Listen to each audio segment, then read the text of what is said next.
Voilà, alors Bonsoir. bonsoir.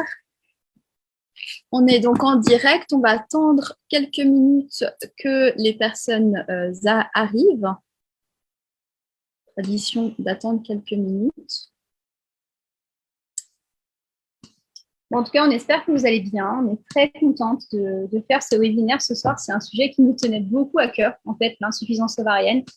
Et on va vous expliquer pourquoi, parce qu'on a pas mal d'expériences, heureusement assez heureuses en fait sur le sujet. Et puis on a mis beaucoup de temps avant de commencer à parler un petit peu de ces expériences sur l'insuffisance ovarienne parce qu'on était aussi assez frileuse au niveau des résultats, tout ça. Puis en fait, ben voilà, je crois qu'on a envie de plus en plus aussi de partager des observations, de partager des conseils, de partager des stratégies.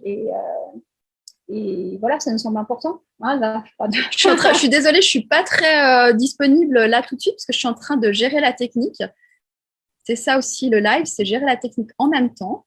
Mais ça va le faire. C'est juste une question de management des choses.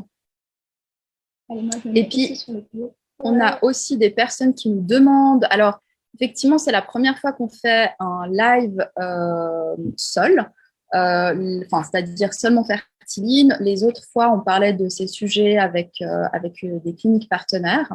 Et c'est vrai que cette fois-ci, on a voulu, on s'est dit qu'on allait vous parler de sujets importants aussi d'une manière en direct. Là, je suis en train juste de voir parce qu'il y a des gens qui me demandent en fait où a lieu le webinaire et c'est vrai que c'est sûr, en fait, on passe effectivement par Zoom, mais ça a lieu sur la page Facebook et le webinaire sera aussi rediffusé par la suite sur YouTube. On vous laissera tout disponible si vous n'avez pas tout pu écouter maintenant. Donc voilà, je ne sais pas si vous pouvez. Alors, je suis en train aussi de regarder sur mon téléphone si je peux voir aussi les messages des gens. Moi, je les vois. Tu vois les messages, d'accord. Voilà, donc, ok, toi, tu es super. Parce que je voulais voir. Donc, vous êtes tous là. Vous nous dites un grand oui. Si on regarde, bonsoir à tous. Tout le monde vous dit bonjour. En plus, je reconnais plein de noms. C'est super. C'est cool top de vous avoir. Pour ceux avec qui on échange en fait en général, et ben, c'est bien aussi de se voir sur les lives.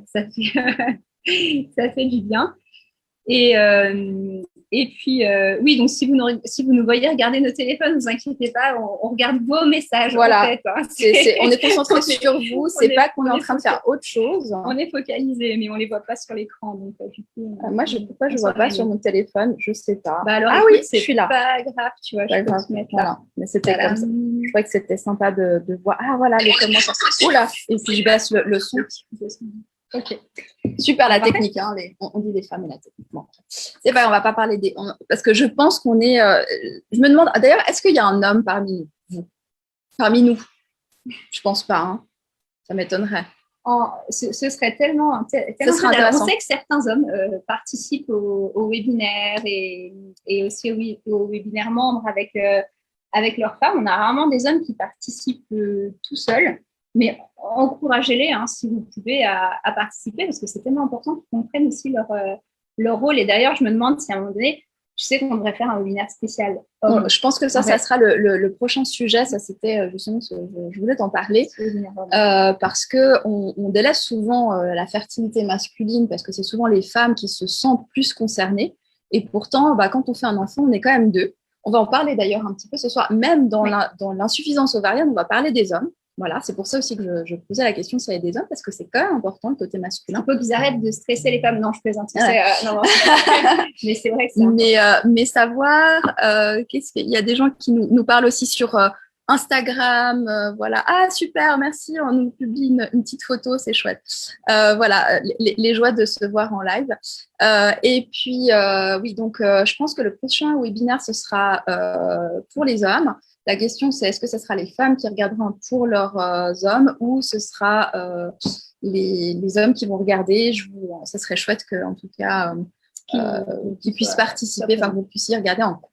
Voilà. Donc, je pense qu'on va commencer par vous parler un petit peu du sujet de ce soir. On va tout d'abord commencer par partager l'écran. Je vais y arriver, c'est bien. J'ai mon PowerPoint. Voilà. Donc, l'insuffisance ovarienne. Alors, c'est vrai qu'on s'est demandé, c'était l'insuffisance ovarienne précoce, le vrai sujet. Après, on va vous parler, quand est-ce qu'on dit précoce ou pas, ce sera aussi une des questions. Et pourquoi maintenant ça me... Là. En bas. Merci. Tu calmes. On va y arriver. Donc, on va d'abord se présenter un petit peu pour celles qui ne nous connaissent pas encore. Je te laisse te présenter, Virginie. Ah, c'est moi qui me présente. Ouais. Alors, aujourd'hui, c'est toi. En fait, je suis Virginie Terrier. Ma spécialité, c'est la nutrition, la micronutrition, la biologie nutritionnelle, en fait. Moi, je suis passionnée par tout ce qui est compliqué, raison pour laquelle aussi j'ai choisi d'être active principalement dans le domaine de la fertilité, mais d'autres domaines aussi. Hein. Je suis des patients dans beaucoup d'objectifs différents. Et je suis formatrice aussi depuis pas mal de temps, depuis plus de 10 ans. Je forme des professionnels de santé à la micronutrition et à la phytothérapie. Donc, la phytothérapie, c'est les plantes. Et j'ai dirigé aussi pendant 7 ans la première clinique de micronutrition en Suisse qui s'appelle Ephysium, qui a été fondée par des médecins qui sont assez géniaux. Et aujourd'hui, voilà, j'ai un peu quitté ce projet pour rejoindre Fertiline. Et il y a une année, un peu plus d'une année, en fait, on a créé Fertiline avec Adva. Alors, on avait préparé évidemment tout ça bien avant. Et puis, non, on n'a pas encore un an, hein. C'est le 29 mars. Oui, presque un an. Bientôt un an. On a lancé Fertiline. Et en fait, Fertiline, pour ma part, c'est vraiment un projet qui m'anime profondément parce que, alors c'est peut-être un peu extrême ce que je vais dire, mais je trouve vraiment que d'avoir des enfants, c'est un droit. Je trouve que c'est un droit de la femme, c'est un droit humain.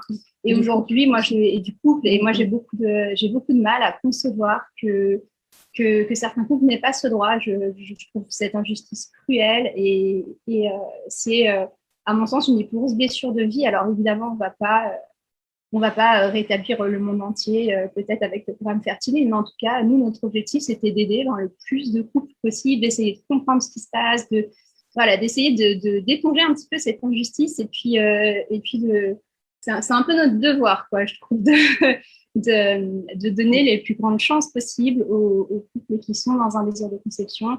Et ce qui m'intéresse particulièrement, c'est évidemment l'infertilité, mais aussi toute la santé, tous les critères de santé qu'on peut transmettre à un enfant. Aujourd'hui, c'est des choses qu'on connaît peu. Pourtant, il y a beaucoup de recherches qui existent et c'est absolument passionnant.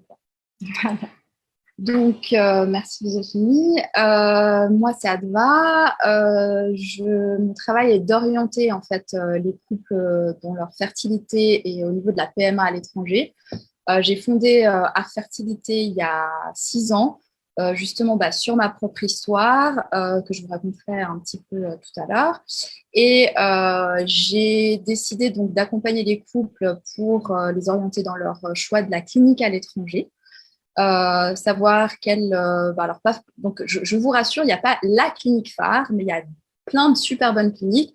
Il y en a des moins bonnes. La question, c'est qu'il faut savoir qu'est-ce qu'on choisit, ce qu'on a besoin, ce dont on a besoin.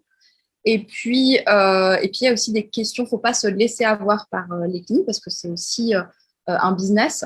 Et mon but, c'est vraiment de vous accompagner en fait dans le choix pour avoir un traitement qui vous permette d'avoir votre bébé. Et puis, dans ce chemin, je me suis aperçue aussi qu'on pouvait quand même travailler sa fertilité, que ce n'était pas juste la laisser au travail des médecins. C'est clair, ils accomplissent des grandes choses. La PMA est importante, mais on a besoin de travailler son terrain. Et j'ai commencé un petit peu à travailler avec les personnes que j'accompagnais au niveau du terrain, ce que je trouvais sur le sujet. Et puis, on s'est rencontrés avec Virginie il y a un petit peu plus d'1 an. Ça fait pas si longtemps que ça. Je crois que c'était en mois de novembre-décembre 2019. Et on a tout de suite croché parce que j'avais justement envie de travailler aussi sur des programmes qui comprenaient la nutrition. Elle avait aussi ce projet. Et j'avais besoin de l'expertise qu'elle avait au niveau de la biologie de la nutrition, comment la nutrition et le reste, parce qu'on ne va pas que parler de nutrition, on va parler de mode de vie. Il n'y a pas que la nutrition. comment ça peut avoir un impact positif sur la fertilité, parce qu'on vous assène partout. Il y a plein de magazines qui vous parlent de l'impact négatif du mode de vie sur la fertilité. Et donc, si on peut avoir un impact négatif sur la fertilité, bah, forcément, on peut avoir avec des bonnes attitudes, avoir un impact positif. Pour autant, il faut que ce soit des choses qui soient ciblées selon les personnes. On est tous différents. Et du coup, ben, nous, ce qu'on veut avec Fertiline, c'est vous donner des recommandations personnalisées pour faire vraiment levier, des effets leviers, c'est-à-dire vraiment, on va potentialiser votre fertilité de manière personnalisée. Mais ça, on vous représentera les programmes à la fin. Mais maintenant, on va parler du cœur du sujet, l'insuffisance ovarienne précoce, pour ma part. Alors moi, j'ai mis ma photo parce que voilà, c'est l'histoire d'une IEP, parce que je suis une insuffisance ovarienne précoce. Enfin, j'étais en insuffisance ovarienne précoce. C'était il y a quelques années, j'avais 32 ans et mon AMH, après mon deuxième enfant, a été checké parce que on m'avait déjà dit quand j'étais plus jeune que je n'avais pas beaucoup de follicules, que ça pourrait me poser problème pour avoir un enfant plus tard. Et puis après avoir eu notre premier enfant avec mon mari, je me suis dit je vais faire un check-up. Et là, à 32 ans, j'avais un AMH d'une femme de plus de 40 et même 45 ans. Je vois des AMH chez des femmes plus élevées que les miens. Et voilà, pas de drame, on m'a dit, bah voilà, c'est la catastrophe, il faut aller très vite, il faut tout de suite que vous fassiez votre deuxième enfant. Et dans ce cas-là, on vous conseille de passer par la FIV parce que c'est là où il y a le plus de taux de succès, etc. Moi, je n'ai pas beaucoup réfléchi, j'ai suivi les conseils. Et à l'époque, c'est vrai que on est en Suisse, la FIV n'étant pas remboursée, et puis les taux de succès n'étaient pas bons. Ça a un petit peu changé depuis, mais bon, ça reste quand même le cas. Je me suis tournée vers l'étranger et c'est là où j'ai commencé dans mon travail d'accompagnement des couples. Je voulais aussi me renseigner. Alors, je me suis renseignée donc, sur les cliniques à l'étranger. J'ai fait tout ce travail et c'est aussi là où ma plus-value par rapport aux couples que j'accompagne maintenant. Mais je me suis aussi renseignée en me disant, bon, OK, il n'y a pas de quantité, mais on peut peut-être quand même se donner un coup de pouce. Et puis pour moi, quand je veux quelque chose, j'essaye de me donner tous les moyens. J'ai besoin d'être actrice, en fait, de tous les projets que je fais. Je ne peux pas me laisser porter. Et j'ai essayé de me renseigner. Alors, à l'époque, il y avait très peu de choses en français, beaucoup de choses en anglais et certaines attitudes, la prise de compléments alimentaires, certaines attitudes, certains modes de nutrition, certaines choses à faire qui montraient, il y avait des petites études qui montraient que ça pouvait améliorer la qualité des ovocytes et la qualité des spermatozoïdes, parce que je me suis dit, si il y a peu d'ovocytes, il faut que les spermatozoïdes soient top. Et du coup, je me suis renseignée, puis on a appliqué les règles avec mon mari. On a eu, pour vous raconter, on a eu quand même 7 ovocytes prélevés. Il n'y en avait que 6 qui étaient matures. Donc, c'était pas mal. Et puis, sur les 6, il y en a 5 qui ont été fécondés. Et sur les 5, j'ai eu 5 blastocystes d'excellente qualité. Et j'ai pu, in fine, avoir notre fille. Alors, il y a eu un passage un peu compliqué entre deux. Mais en tout cas, les embryons étaient de super bonne qualité. Donc, je suis convaincue. Et le spermogramme de mon mari aussi. Je suis convaincue que les attitudes qu'on a eues ont été promotrices de notre fertilité. Et c'est pour ça que je voulais vous parler de mon histoire. Donc, je suis une des... Voilà. C'était un petit peu l'ancêtre de fertilité. Et c'est vrai que dans l'insuffisance ovarienne, en fait, on le vit souvent comme une fatalité. Je trouve que ce diagnostic est probablement le diagnostic le plus dur, le plus lourd et le plus traumatisant en infertilité parce qu'on a vraiment la notion que c'est irréversible et puis qu'à partir du moment où on est en insuffisance ovarienne, le terrain ne va faire que se dégrader. Et comme l'a dit Adva, si on n'a pas la possibilité d'avoir une quantité importante, ce qu'on va viser, c'est la qualité. Et par exemple, effectivement, sur le développement d'un embryon, on va parler de rendement, en fait, ovocytes embryon. Et c'est vrai que si on regarde le rendement d'Adva, les 6 ovocytes fécondés, ça donne 5 blastocystes. C'est un rendement qui est excellent. Et ça, c'est vraiment ce qu'on objective. Finalement, même si on n'a que 4 ovocytes et que sur les 4 ovocytes, on a 2 blastocystes d'excellente qualité, c'est un très bon rendement. Donc, en gros, quand on a une insuffisance ovarienne, l'objectif, ça ne va pas être de doubler, tripler le nombre de follicules. Ça va être vraiment d'améliorer la qualité ovocytaire, de faire en sorte qu'on ait des embryons qui soient de bonne qualité, qui puissent s'implanter, parce qu'en réalité, l'âge crée un facteur limitant au niveau de la fertilité, et le facteur limitant, c'est l'ovocyte. L'endomètre en lui-même, il est beaucoup moins limitant. L'endomètre, il peut tout à fait il peut tout à fait supporter une grossesse beaucoup plus tardivement. Mais ce qui régresse le plus vite chez la femme, c'est la qualité ovocytaire. Et c'est ça, effectivement, qu'on doit maintenir le plus possible et le plus efficacement possible. Alors, justement, on en parlait, insuffisance ovarienne précoce. Quand est-ce qu'on appelle ça une insuffisance ovarienne précoce? Alors, on a posé la question aux médecins qui nous accompagnent, parce que c'est vrai que pour nous, c'est un petit peu vague. Voilà. Il y a une définition qui est médicale, en fait. Et je crois que c'était avant 40 ans, c'est ça? C'est après 40 ans, enfin, avant 40 ans, c'est en fait précoce. Et une fois qu'on a atteint 40 ans, c'est plus une insuffisance ovarienne précoce, c'est une insuffisance ovarienne. Mais bon, le problème, il est un petit peu le même, c'est qu'on n'a pas suffisamment d'ovocytes. Puis c'est vrai qu'après, on a un déclin de la qualité ovocytaire, donc même avant. Et ce qui est important, c'est surtout de travailler cette qualité. Alors, il faut comprendre qu'effectivement, comme tous nos organes, ce n'est pas le seul organe qui vieillit, l'ovaire, comme tous les organes, notre ovaire subit un vieillissement qui peut être un vieillissement normal ou qui peut être un vieillissement accéléré. De la même façon qu'on se retrouve parfois avec de l'arthrose à 30 ans, on peut se retrouver avec une qualité ovocytaire très diminuée à 30 ans. On peut avoir des vieillissements effectivement accélérés. Et quand on est en dessous de 40 ans et qu'on est en situation d'insuffisance ovarienne, on parle de cette insuffisance ovarienne précoce. Au niveau des ovocytes, en fait, il faut comprendre qu'on est avec une quantité d'ovocytes qui est vraiment tout à fait impressionnante. On parle en dizaines de millions de pré-ovocytes, en fait, de ce qu'on appelle les ovogonies. Et ces ovogonies, elles sont créées pendant la phase embryonnaire. C'est-à-dire que c'est quand nous, les femmes, on est dans le ventre de notre maman, puis on va créer notre réserve ovocytaire. D'où l'importance de l'alimentation pendant la grossesse, de l'exposition aux perturbateurs pendant la grossesse, de faire attention, d'être vraiment très, très attentif à ce qu'on fait pendant tout le long de la grossesse, parce que toutes ces expositions à des molécules nocives risquent de perturber l'organogénèse, en fait, et notamment la production de base, ce qu'on appelle le pool ovocytaire. Et donc, en fait, on est avec ce pool ovocytaire et très rapidement, déjà à la naissance, on va avoir un phénomène d'épuration, on va perdre une grosse partie de ces ovogonies et on va avoir une épuration assez constante avec des petits pics à la puberté, on a de nouveau un triage. Et puis, en fait, on s'aperçoit que finalement, vers 35, 37 ans, on commence à avoir la quantité d'ovocytes qui baisse.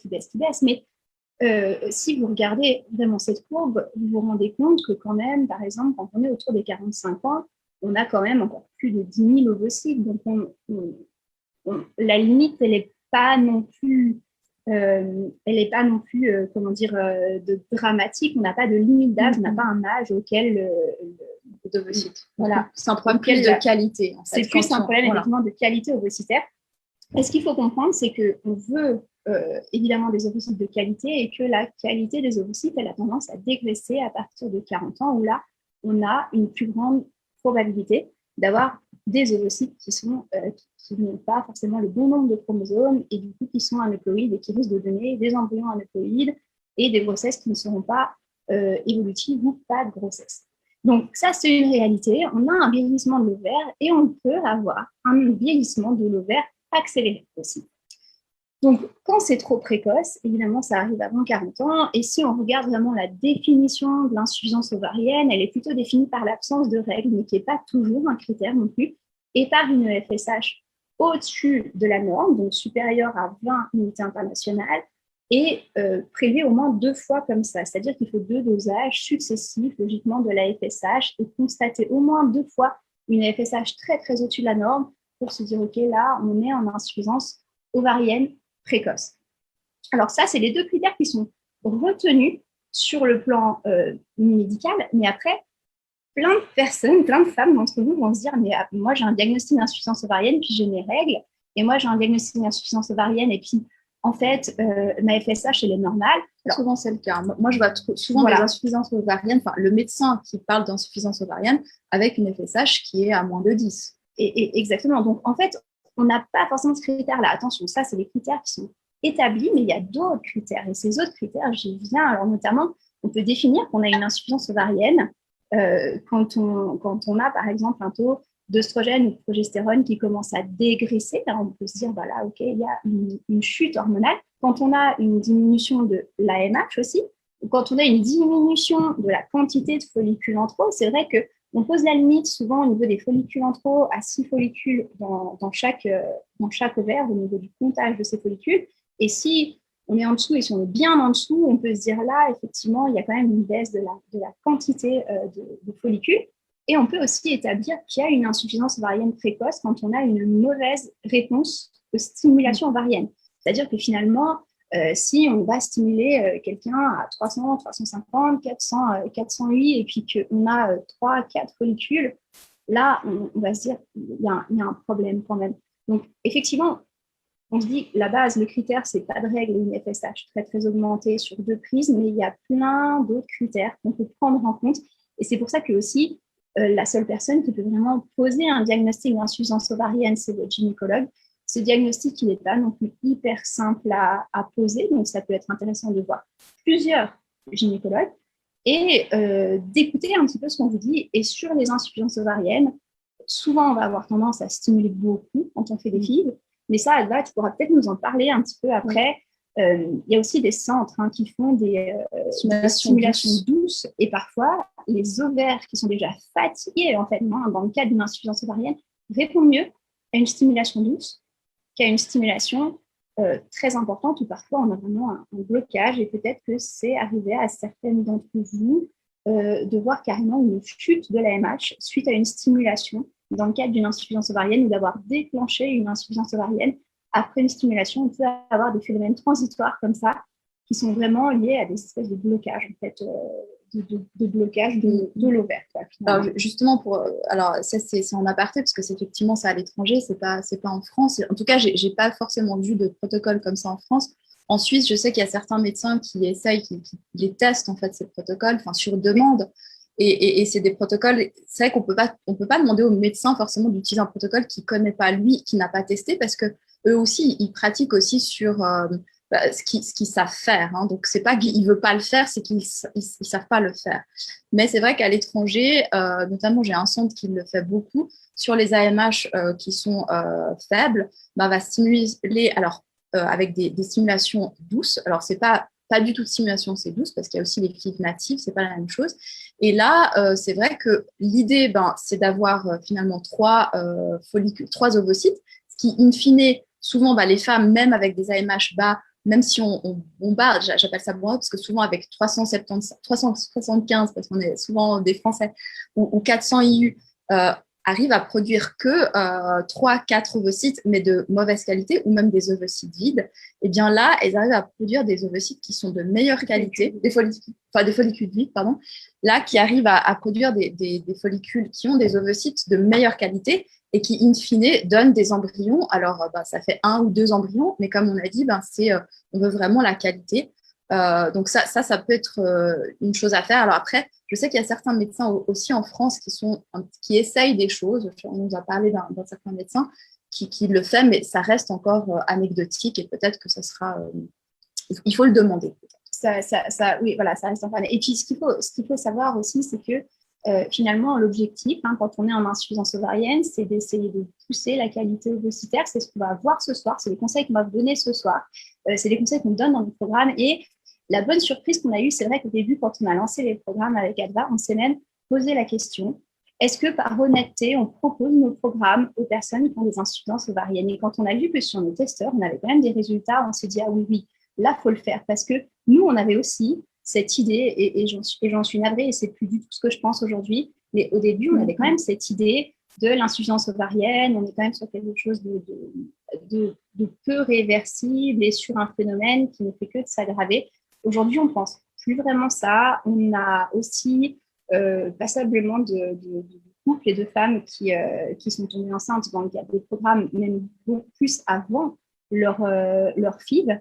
Parce que ce qu'il faut savoir, c'est qu'il suffit quand même d'un seul ovocyte pour tomber enceinte et pour qu'une grossesse tienne. Donc, c'est pour ça qu'il ne faut pas vous avouer vaincu parce que vous êtes en situation d'insuffisance ovarienne. J'ai même vu, moi, très récemment, une de mes patientes tomber enceinte avec une AMH inexistante, c'est-à-dire une AMH indétectable, tellement elle était basse. Donc, ne vous focalisez pas sur ces critères, ne vous conditionnez pas en vous disant je n'y arriverai jamais parce que j'ai la pire chose, j'ai une insuffisance ovarienne. C'est pas le pire, il n'y a rien de pire. Il faut prendre ça dans le contexte, il faut l'intégrer et il faut faire ce qu'il faut pour vraiment pousser la qualité ovocytaire. Alors, l'AMH, comment on doit interpréter cette mesure? Parce que ça, c'est vrai que l'AMH, ce n'est pas du tout un reflet de la qualité ovocytaire, c'est plutôt un reflet, on l'utilise en fait comme un reflet plutôt de la réserve ovarienne. On pense aujourd'hui que c'est un des meilleurs reflets de la réserve ovarienne.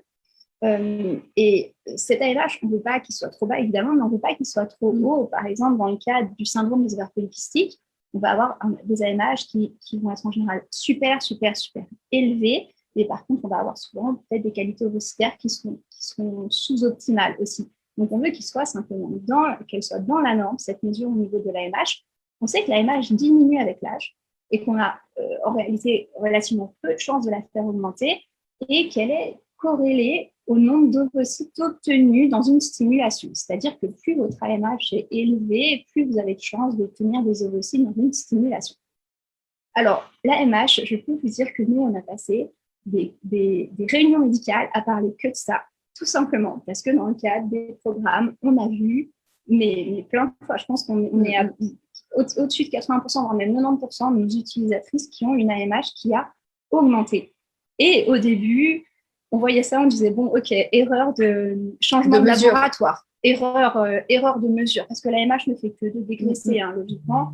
Et puis, en fait, on a vu ce phénomène qui devenait récurrent, et puis, on se disait, bon, ok, on attend, on voit, et finalement, ce qu'on voulait voir, c'est si cette augmentation de l'AMH était corrélée au nombre de follicules obtenus.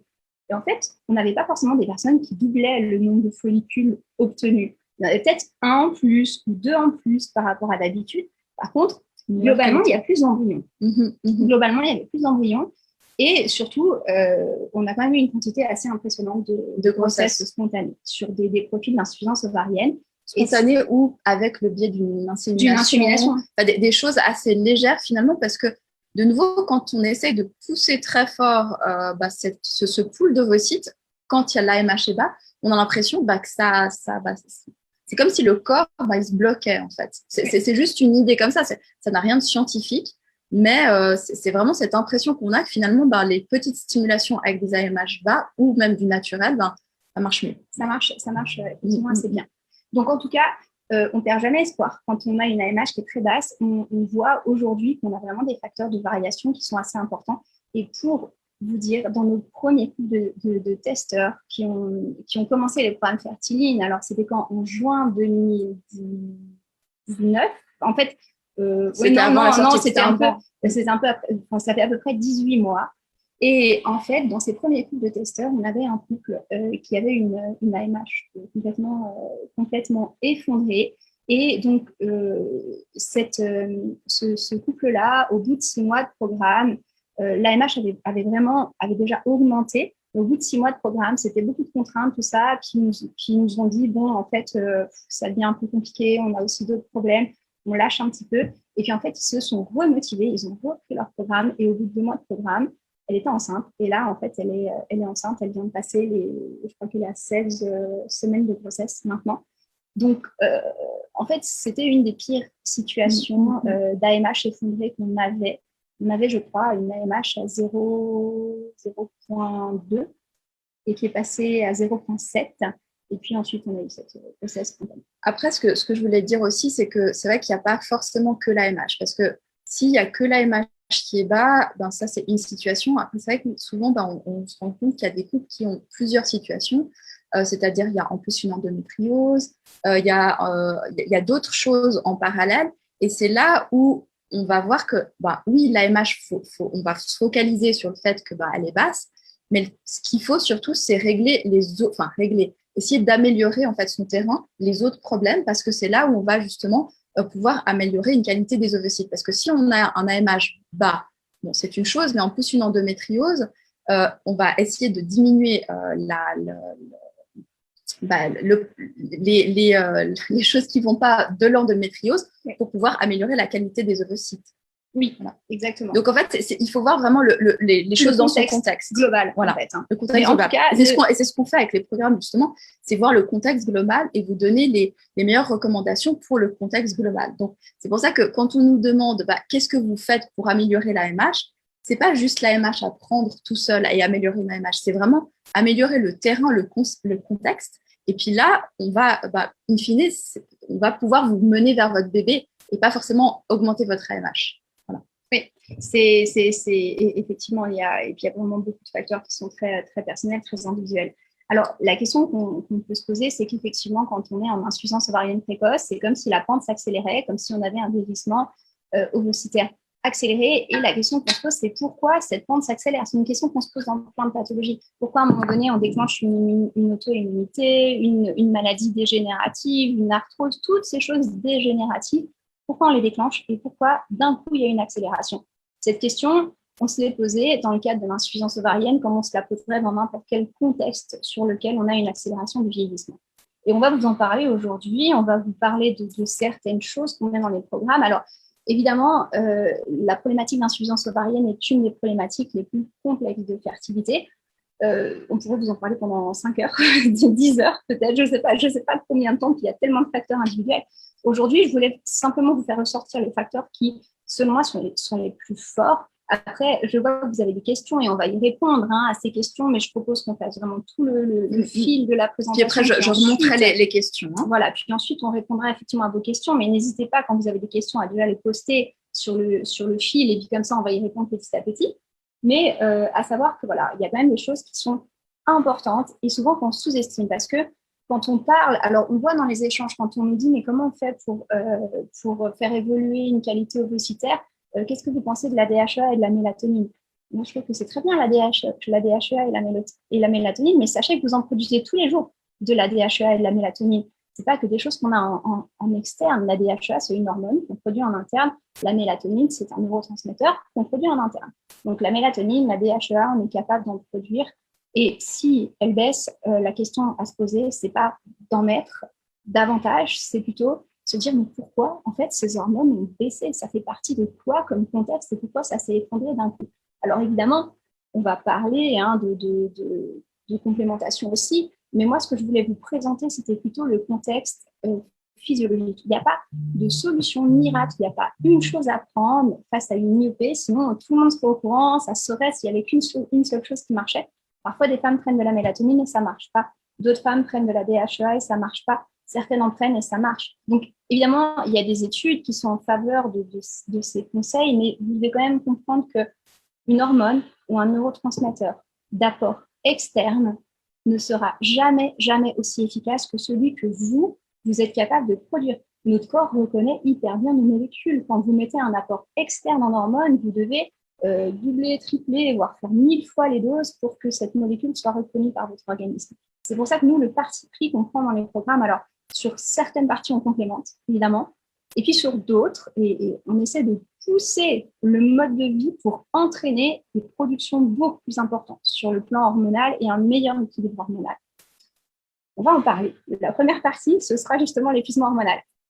La deuxième partie que je vais vous présenter, c'est les perturbateurs endocriniens. Alors, vous allez vous dire, elles nous saoulent avec leurs perturbateurs endocriniens. Je l'entends, c'est super important. Et dans le cadre de l'insuffisance ovarienne, ça fait partie des sujets les plus étudiés. La troisième partie, ce sera l'immunité. Et bah oui, l'immunité, on la retrouve un peu partout en fertilité et dans l'insuffisance ovarienne. On se pose beaucoup de questions en fait sur la composante immunitaire, même si tout n'est pas encore établi.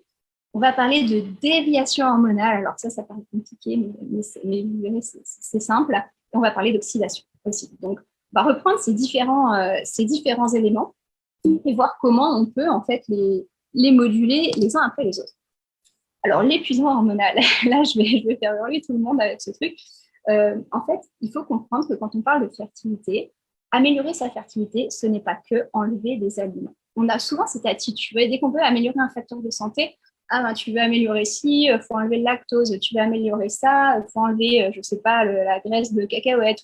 Donc, en fait, on ne fait pas que enlever. Quand on veut moduler des hormones, il faut créer de l'équilibre. Et ce qu'il faut comprendre, c'est que dans l'épuisement hormonal, on a souvent des contextes de carence. Et il y a une carence qui coûte cher au niveau hormonal, c'est la carence en graisse. La carence d'une part en graisse corporelle et en graisse d'apport, en graisse de qualité d'apport. Et c'est vrai que finalement, sur une situation hormonale, quand on a une masse grasse qui est très, très abaissée, il faut comprendre que c'est une situation à risque parce que les hormones, et notamment les œstrogènes, sont produits quand même en partie dans la masse grasse, dans le tissu graisseux. Donc, une forte diminution du tissu graisseux peut aussi faire baisser la production des œstrogènes. Et il y a des phases clés dans lesquelles on n'aime pas trop avoir des réductions intenses du tissu graisseux, notamment l'adolescence, qui est déjà une phase où on diminue en fait la quantité des ovocytes. Si là, vous avez une perte de poids de 10, 15, 20 kilos de masse grasse au moment de l'adolescence, on peut vraiment affaiblir un petit peu la réserve ovocytaire. Et ce n'est pas irrattrapable, mais il faut bien comprendre que quand on veut pallier un épuisement hormonal, il faut manger des graisses. Et il ne faut pas manger un peu de graisse, il faut manger vraiment des graisses. Alors évidemment, pas n'importe lequel. Pas n'importe quelle graisse, et peut-être pas si vous êtes en situation d'obésité. Et il faut trouver un bon équilibre. Un équilibre notamment entre les oméga 3, les oméga 6. Et notamment, alors je voulais vous montrer ce schéma. Vous allez vous dire, Virginie et ses schémas de biochimie, waouh. Je veux vous montrer en fait juste quelques éléments dans ce schéma. Le premier élément, c'est ce que vous voyez tout en haut, c'est le cholestérol. En fait, toutes les hormones de la reproduction, pas toutes les hormones, mais toutes les hormones de la reproduction. Donc, je parle là des œstrogènes, de la progestérone, de la testostérone, de la DHEA, sont produites à partir du cholestérol. Et aujourd'hui, le cholestérol, c'est l'ennemi numéro 1. Ne mangez pas, faites attention et ceci et cela. Alors, je ne vous dis pas de vous bourrer de cholestérol. Mais par contre, une alimentation saine, c'est bien. Une alimentation trop saine et avec une restriction graisseuse importante, c'est dangereux pour la fertilité. Il faut y être attentif et d'autant plus que sur une alimentation qui est carencée en graisse, cette alimentation va être carencée en vitamines liposolubles, en vitamine A, en vitamine D, en vitamine E, en vitamine K. Et ces vitamines sont essentielles dans le cadre de la fertilité et dans la qualité ovocytaire aussi. Donc, attention aux graisses et attention à avoir un apport tout de même en cholestérol.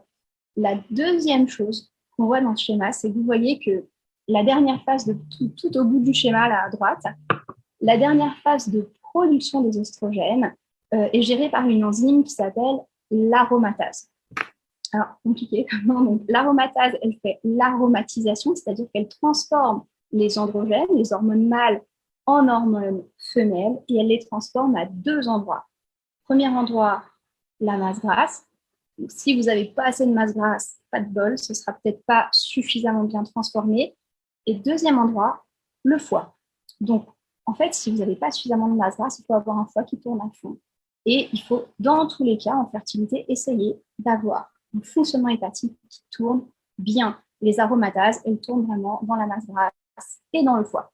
Donc ça, c'est très important dans le cas d'une insuffisance ovarienne. Il faut s'assurer que votre fonction hépatique soit au top et que vous ayez soit suffisamment de masse grasse, soit suffisamment d'apport en graisse. Donc ça, c'est un point qui est hyper important. Alors, je suis sûre qu'on ne vous a jamais parlé de ça. Jamais un médecin vous a dit il va falloir manger un peu plus de graisse là, pour vos ovaires.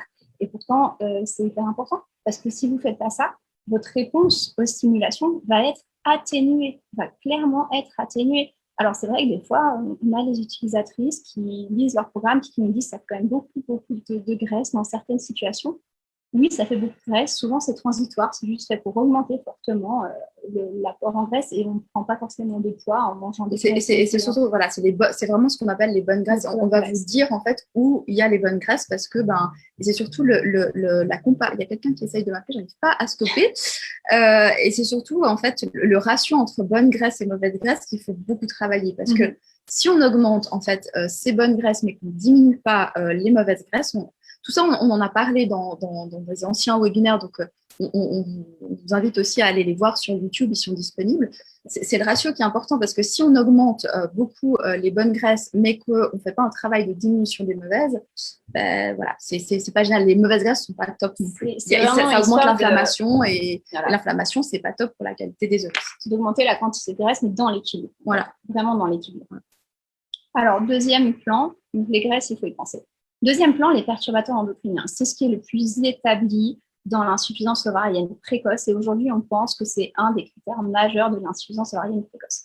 Il y a plusieurs types de perturbateurs endocriniens qui sont incriminés. Ceux qu'on aime le moins, c'est ceux qu'on appelle les bisphénols. Alors, pas de bol, parce que c'est ceux qu'on trouve le plus, en fait, dans notre environnement. Donc, les bisphénols, on les trouve dans les plastiques. On a beaucoup entendu parler du bisphénol A, qui finalement a été enlevé dans les biberons et tout ça. Et donc, ça, déjà, tant mieux, heureusement. Mais il n'y a pas que le bisphénol A.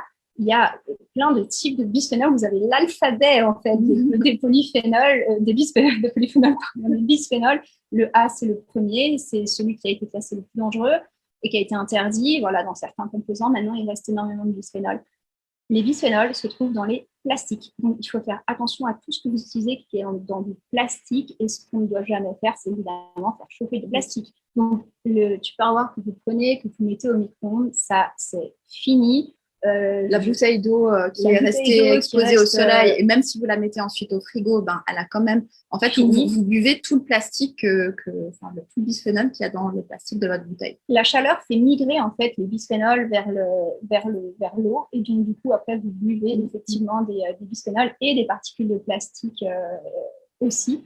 Il y a aussi un autre type d'éléments qui font migrer les bisphénols, c'est la caféine et la théine. Donc le coca, par exemple, le cola on va pas citer de bouteille en plastique, voilà, ou l'ice tea en bouteille en plastique. Mais même dans les canettes, parce que les canettes, dans les canettes qui contiennent aussi du bisphénol. Donc voilà, si vous voulez boire des boissons caféinées ou théinées, c'est soit dans du carton, dans des briques en fait, soit dans du verre.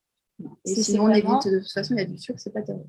Oui, bon, de toute façon, c'est pas le conseil qu'on va vous donner, effectivement, d'aller boire des boissons sucrées, des sodas, tout ça, mais en l'occurrence, il faut faire très attention à ces molécules, même si vous faites vous-même un thé froid et que vous le mettez dans une bouteille en plastique, c'est extrêmement dangereux en termes de migration, justement, des bisphénols. Il y a aussi, dans les perturbateurs endocriniens qui sont incriminés dans l'insuffisance ovarienne, on a aussi les phtalates. Alors, les phtalates, ça pose un gros problème parce qu'on les trouve dans pas mal de cosmétiques, on les trouve dans les vernis, notamment en grande quantité, et on les trouve aussi dans les tampons hygiéniques, dans les serviettes hygiéniques, en fait, dans les plastiques aussi. Et donc là, il faut être clairement attentif. Alors, on a créé sur Fertiline une rubrique qui s'appelle Fertilatitude, sur laquelle on regroupe des produits qui sont plus sains en utilisation quotidienne, qui ne contiennent pas de perturbateurs endocriniens. Ça peut être un bon guide. En fait, on a créé ça parce qu'avec Adva, on est un peu anti-perturbateurs endocriniens et on a passé des heures et des heures et des heures à chercher le produit parfait, la poêle parfaite, le tupperware qui convenait et tout ça.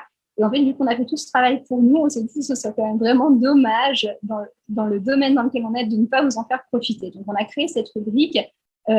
N'hésitez pas à aller dessus et à l'utiliser pour trouver des cosmétiques qui ne contiennent pas de phtalates, ni de perturbateurs, qui ne contiennent pas de parabènes non plus. Les parabènes sont des perturbateurs endocriniens importants. Enfin, il y en a vraiment dans pas mal de choses. Donc, vous avez aussi des applications comme INCI Beauty ou Yuka qui vous permettent de choisir plus facilement des produits qui ne contiennent pas des perturbateurs endocriniens.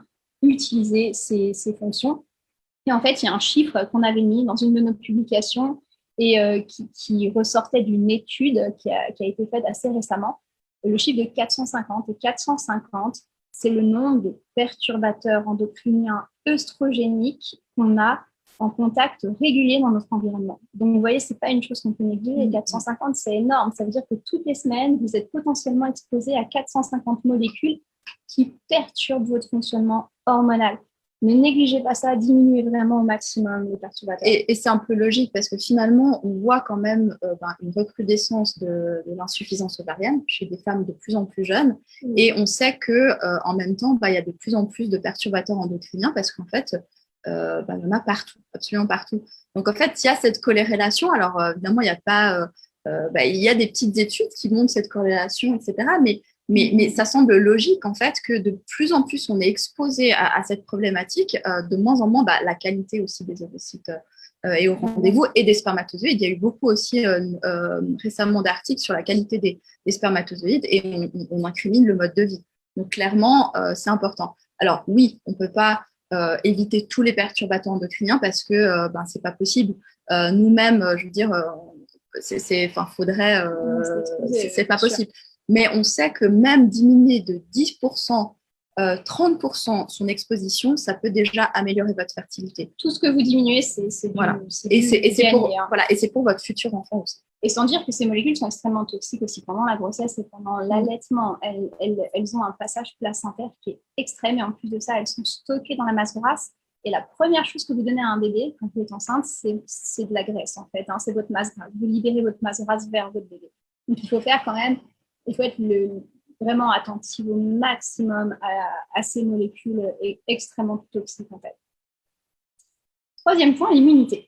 Alors, l'immunité dans l'insuffisance ovarienne, c'est vrai qu'on en entend relativement peu parler, alors qu'au final, quand on regarde les études, quand on regarde les publications, quand on regarde justement les couplages entre insuffisance ovarienne précoce et haute pathologie, on s'aperçoit qu'il y a un couplage qui est très fort avec des problématiques auto-immunes. Ce qu'il faut savoir, c'est que, en tout cas, 10 à 30% des personnes qui sont en insuffisance ovarienne précoce ont un terrain auto-immun. Alors, qu'est-ce qu'on entend par terrain auto-immun? C'est par exemple hypothyroïdie, maladie de Crohn, polyarthrite, une endométriose, psoriasis, même allergie.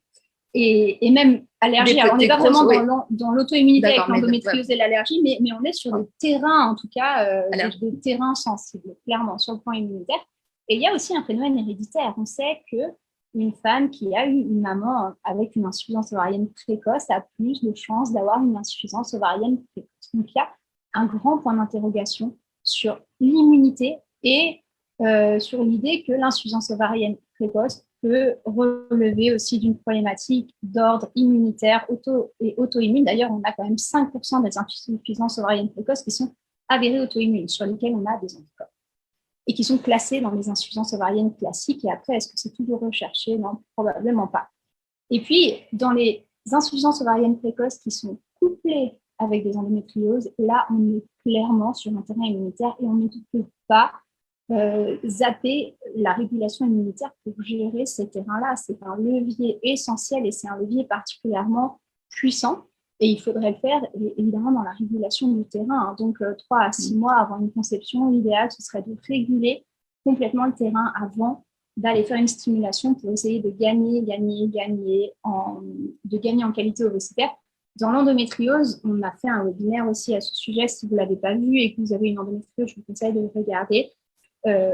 On parlait aussi d'un phénomène qui est étudié, qui est l'intoxication en fait, des follicules dans le cadre de l'endométriose par l'histamine. Et c'est vrai que cette histamine intoxique les follicules et diminue très, très clairement la qualité ovocitaire. Et après, est-ce que ça peut pousser à une insuffisance ovarienne? Ça renforce clairement, ça renforce probablement ce côté-là.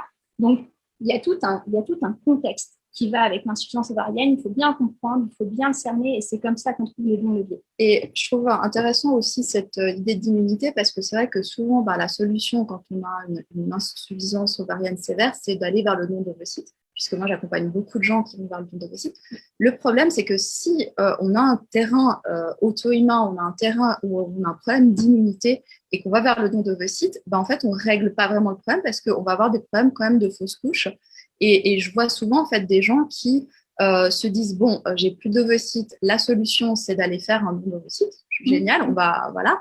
Et en fait le problème c'est qu'elles se confrontent à des échecs parce qu'elles n'ont pas régulé leur terrain immunitaire et forcément l'immunité, et de nouveau on en a parlé dans d'autres le webinaire sur les fausses couches, etc., sur les échecs d'implantation, l'immunité c'est crucial pour l'implantation d'un embryon.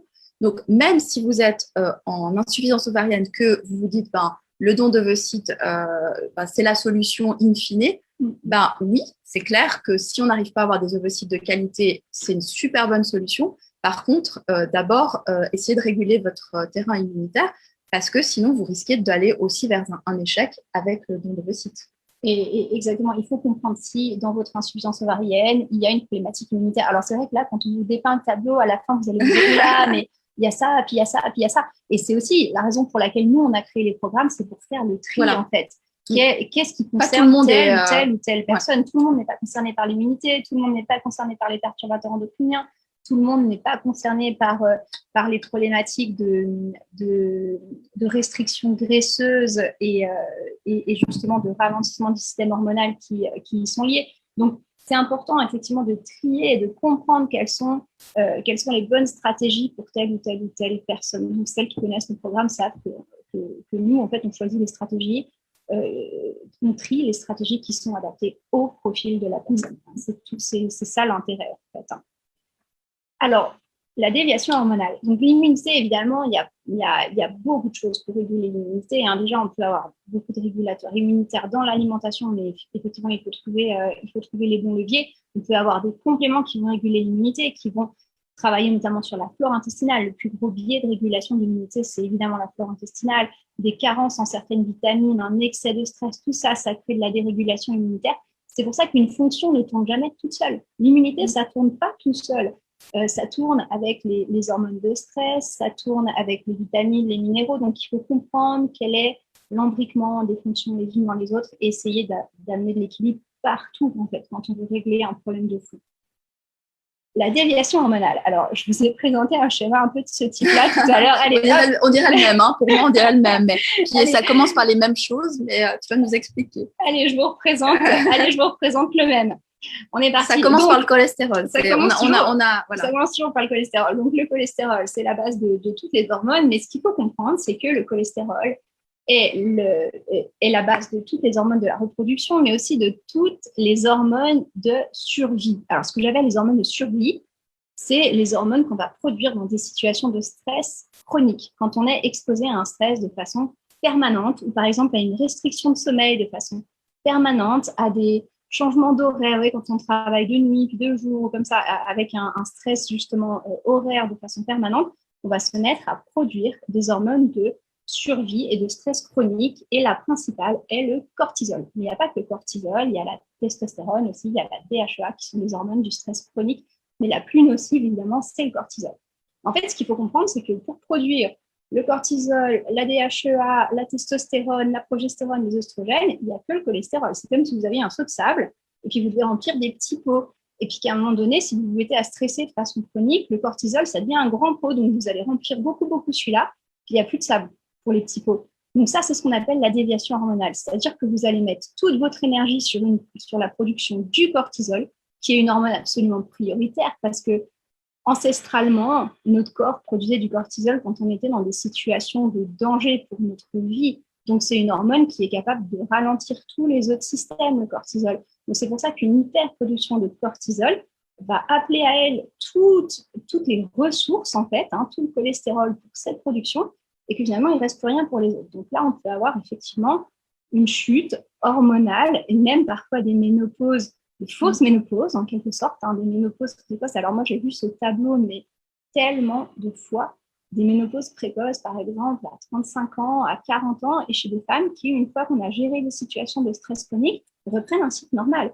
Donc, attention à ces déviations hormonales. Posez-vous la question, est-ce que potentiellement, il peut y avoir une déviation hormonale? Un excès de production de cortisol, ça donne des signes. Déjà, ça donne, par exemple, des variations de température corporelle. Ça donne un peu une sensation de survie, de stress permanent. Ça donne souvent un état de confusion, de difficulté à prendre des décisions. Ça engendre souvent une prise de poids aussi, une prise de poids qui est assez typique, qui serait plutôt une prise de poids du haut du corps. Ça peut engendrer aussi des chutes de cheveux. On a beaucoup de symptômes. Ça peut engendrer des pulsions sucrées très, très importantes. Et donc, du coup, si vous avez des symptômes d'excès de production de cortisol, ça peut vouloir dire que votre corps doit produire énormément de cortisol et produit énormément de cortisol, et que du coup, les autres hormones, les oestrogènes, la progestérone, qui ne sont plus prioritaires, passent un petit peu à la trappe. Elles ne sont plus produites en suffisance, et donc vous vous retrouvez en situation d'insuffisance finalement hormonale, d'hormones de la reproduction, mais par phénomène de déviation hormonale. C'est simplement que votre cholestérol a été dévié vers une production que votre organisme juge beaucoup plus importante que celle des hormones de la reproduction. Parce que la réalité, c'est que si vraiment on était dans un état de danger pour notre vie, on ne voudrait pas concevoir on ne serait pas en train de se reproduire. Et donc, du coup, le corps est bien fait pour ça. Dès qu'on produit des hormones de survie, on ralentit la production, effectivement, des hormones de la reproduction. Donc ça, il faut bien comprendre, il faut sortir clairement de ces situations de stress. Un outil qui est particulièrement puissant pour le faire, et on en a déjà beaucoup parlé dans les webinaires, on en parle aussi beaucoup dans les programmes, c'est la cohérence cardiaque. Ça marche très bien. Il y a des plantes aussi qui servent à ça, mais encore une fois, vous ne pouvez pas tout faire. Donc, il faut savoir si cette situation vous concerne ou pas et trouver le bon levier pour pouvoir résoudre justement pour pouvoir optimiser, améliorer en fait cette qualité ovocytaire et ce manque d'hormones. Donc, ah oui, je vous ai remis le schéma en plus gros au cas où vous ne l'aviez pas bien vu. Mais ce qu'on voit, c'est que voilà, simplement le cortisol est produit en fait avec la même ressource que toutes les hormones de la reproduction. Et puis le cinquième levier qui est important, et puis après on va développer un peu plus et puis répondre aussi à vos questions, c'est l'oxydation. Alors, l'oxydation, c'est vrai que c'est étonnant, on n'en entend pas forcément souvent parler dans l'insuffisance ovarienne, alors que c'est juste une base essentielle. L'oxydation, c'est ce qui crée en fait un vieillissement cellulaire accéléré. Nos cellules, elles vieillissent tous les jours. Elles vieillissent par l'oxydation et elles sont réparées aussi. Et en fait, si le vieillissement et la destruction est supérieur à la réparation, on est dans un état oxydatif et on a un vieillissement qui s'accélère. L'oxydation, elle touche deux types de structures. D'une part, les structures graisseuses. Pas de chance parce que l'ovocyte, c'est très gras en fait. Et d'autre part, les structures protéiques comme l'ADN. Et un ovocyte, c'est quoi? Du gras et de l'ADN. Donc, en fait, l'oxydation a un effet majeur et hyper mauvais, évidemment, sur l'ovocyte. Et pour pallier à l'oxydation, qu'est-ce qu'il faut faire? Il faut consommer massivement des antioxydants.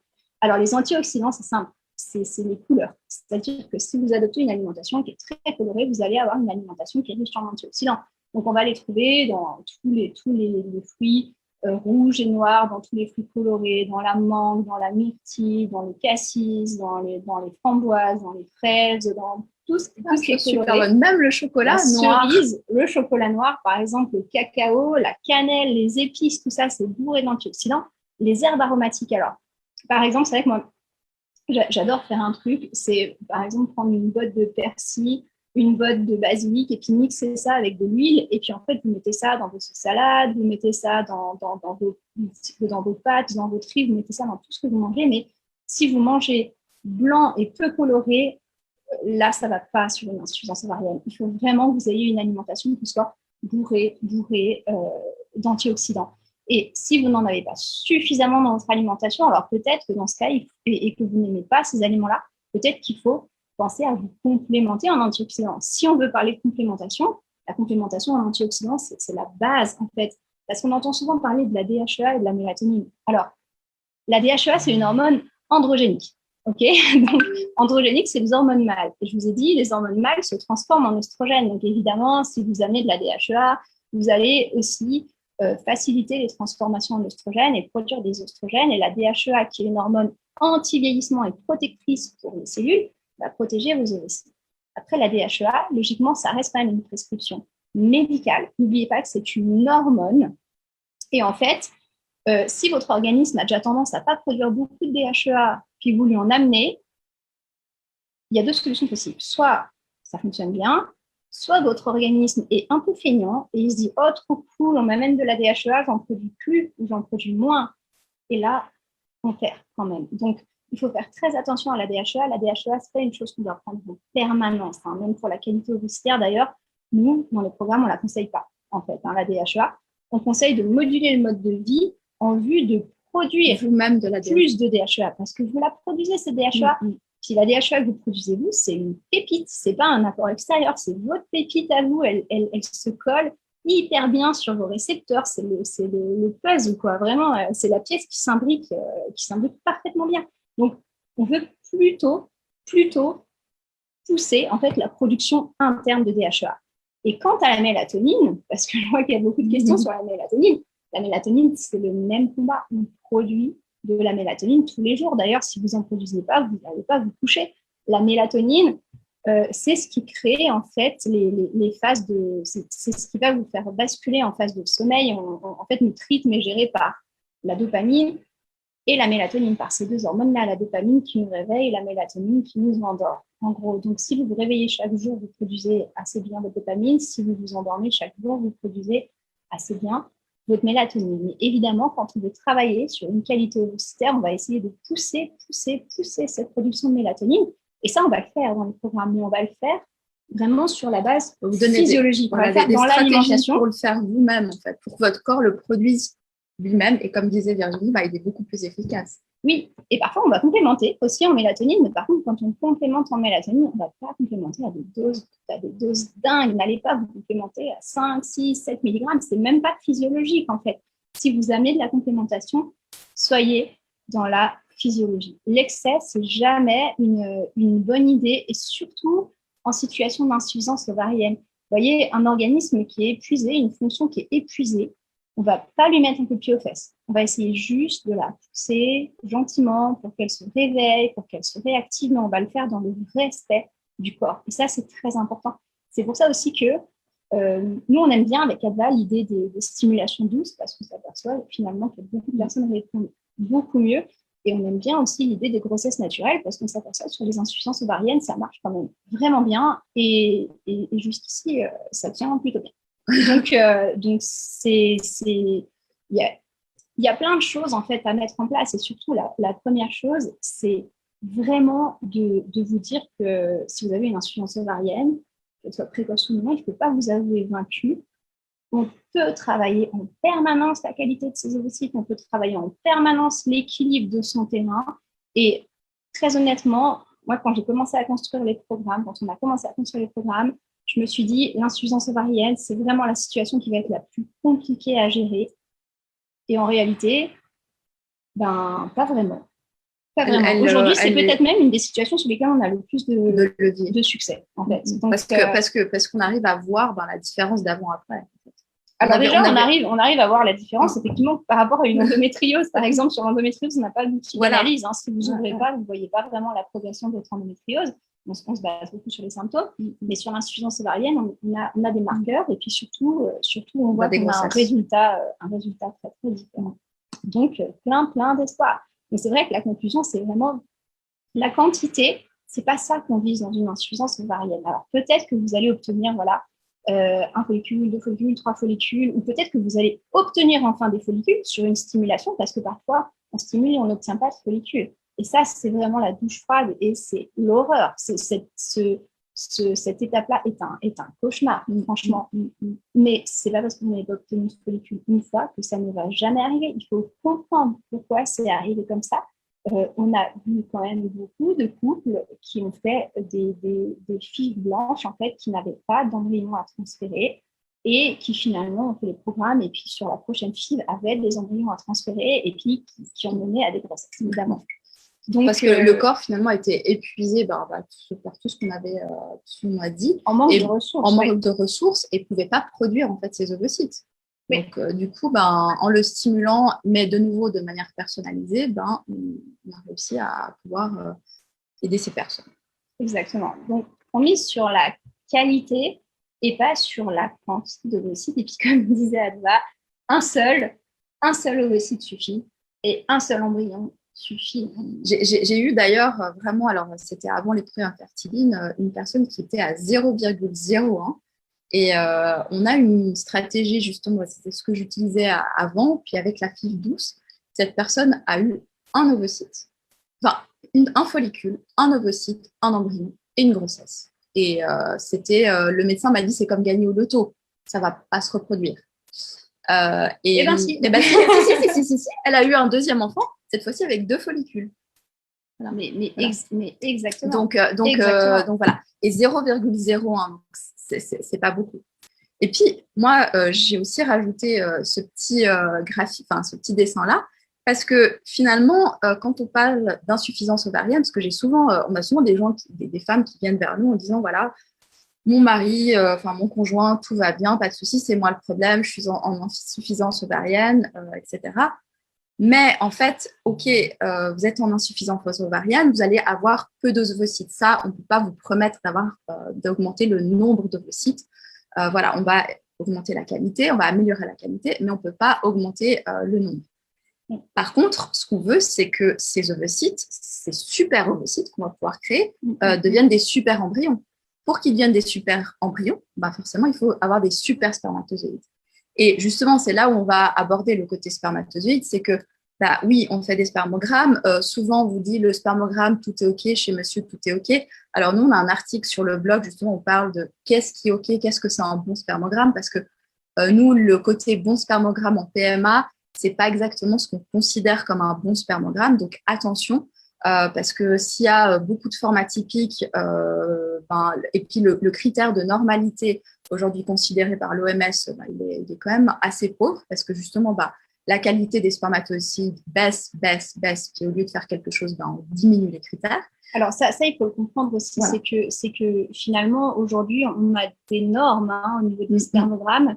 Alors, juste pour expliquer comment sont faites les normes dans la biologie, parce qu'en fait, à la base, on prend 10 années de tests sur une population entière, et on se dit, tiens, la population en général, au niveau des spermatozoïdes, elle est de ça à ça, donc la norme, c'est plutôt ça, au milieu. Tous les 10 ans, on refait ce travail. Et aujourd'hui, on a une dégression de la qualité des spermogrammes et de la typicité, c'est-à-dire du nombre de spermatozoïdes normaux, à tel point qu'on en est amené à établir une norme à 4%. C'est-à-dire 4% des spermatozoïdes qui ont une forme normale. Et ça, c'est normal.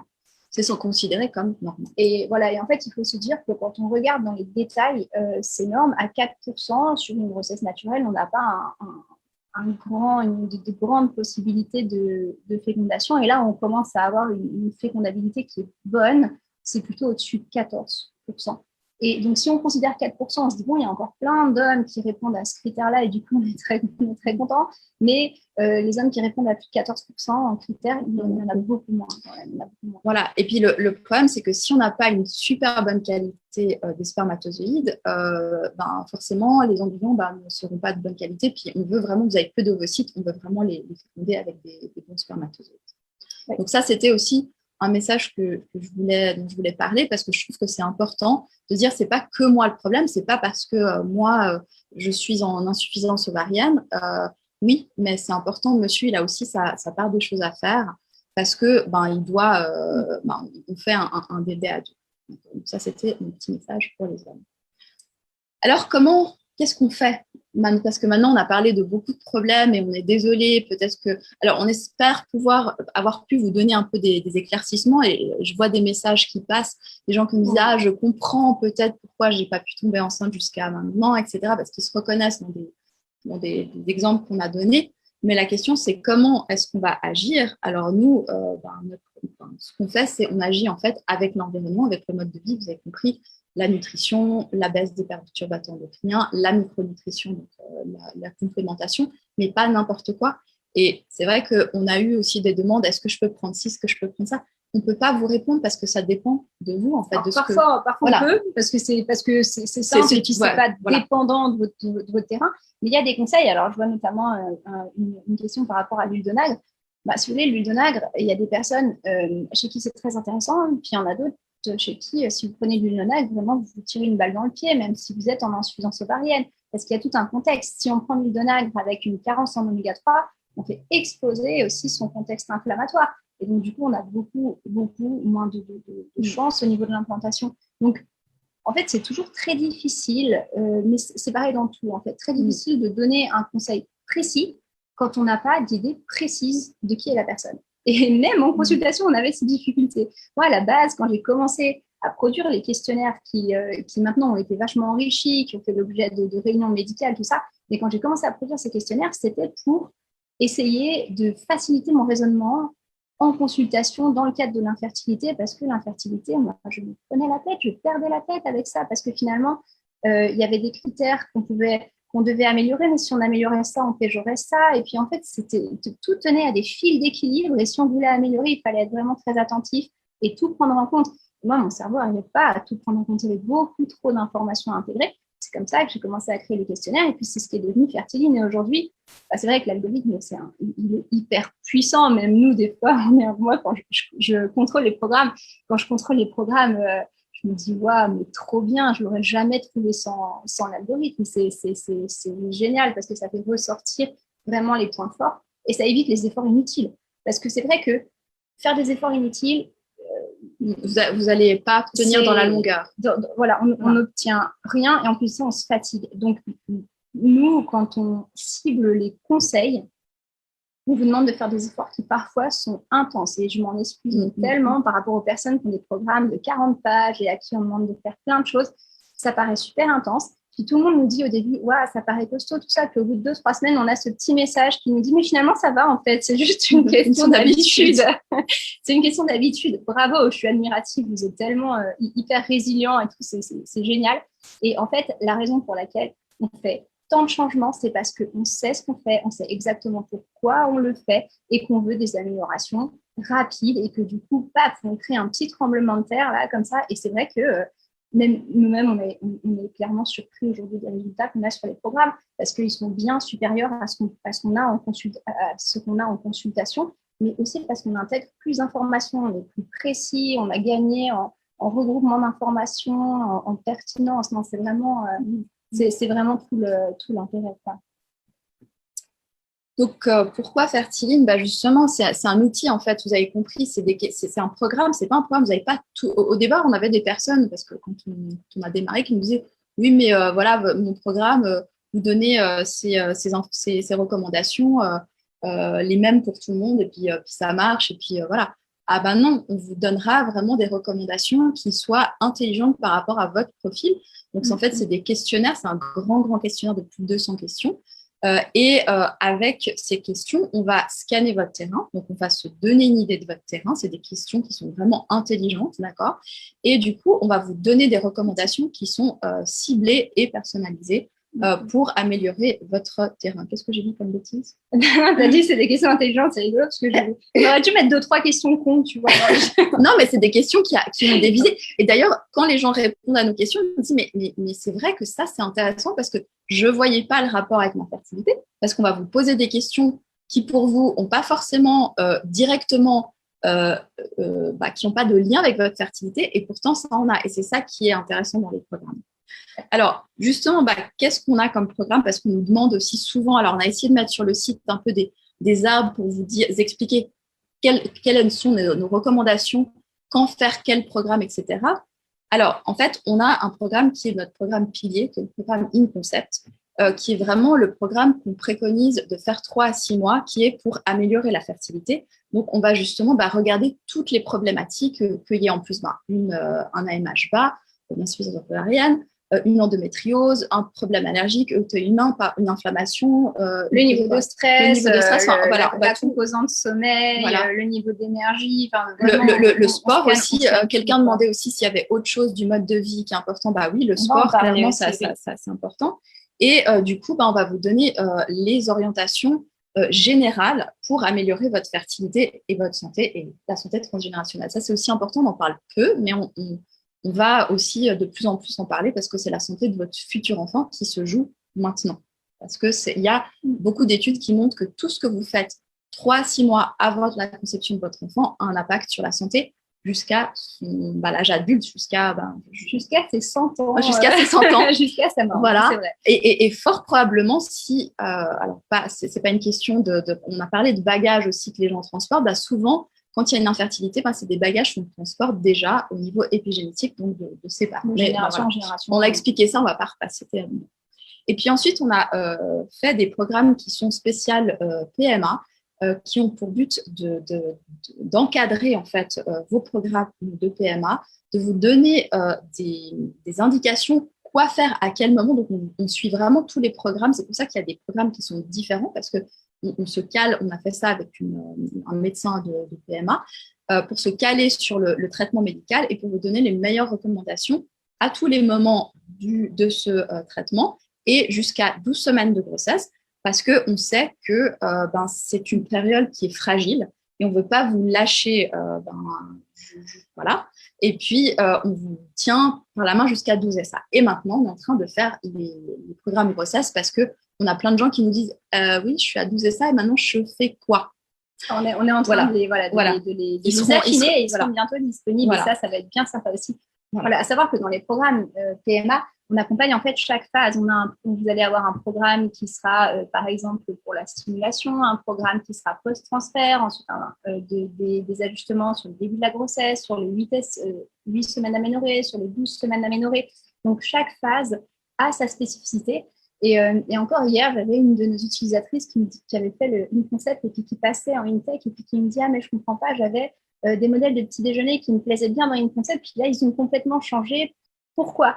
Mais en fait, parce que chaque phase a sa spécificité. Et quand vous faites, par exemple, un transfert, on veut de la modulation hormonale, on veut optimiser votre production de progestérone. C'est comme ça que ça marche. On veut avoir le meilleur terrain possible. Et pour ça, on va utiliser l'alimentation, on va utiliser la mécanique, d'équilibre entre les graisses, les glucides, les protéines, en fonction de différents moments de la journée, du type de graisse. Et on va aller optimiser votre terrain parce que vous faites dans l'assiette. Alors, c'est vrai que d'un programme à un autre, vous n'allez pas forcément avoir les mêmes propositions, même si vous avez le même terrain, en fait, parce qu'on va vraiment inclure, on va vraiment coupler votre terrain et la phase de conception dans laquelle vous êtes. Si vous êtes hors, justement, programme de PMA ou si vous êtes dans un programme de PMA.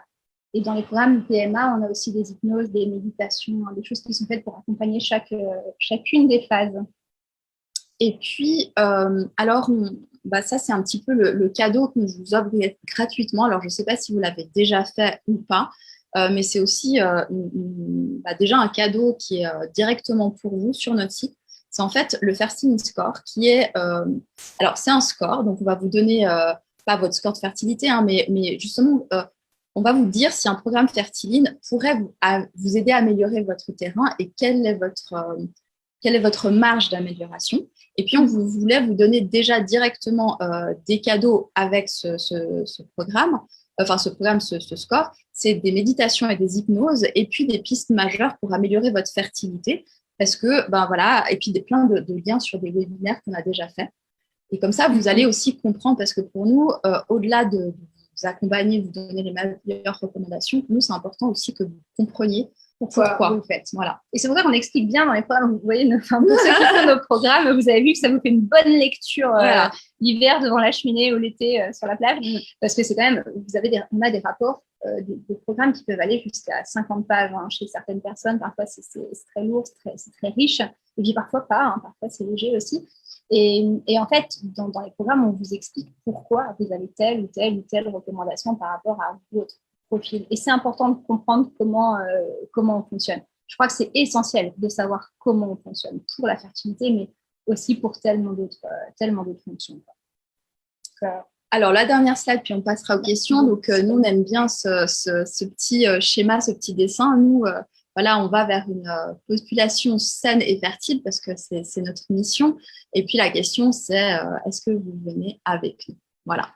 Alors, maintenant, on va revenir sur le fil des questions. Alors, je les reprends dans l'ordre, en fait. Donc, une des premières questions, c'était comment expliquer l'IOP avec une FSH normale? Donc, en fait, on l'a dit, le critère FSH et puis absence de règles, c'est un des critères de l'insuffisance ovarienne. Enfin, c'est le critère de base de l'insuffisance ovarienne précoce.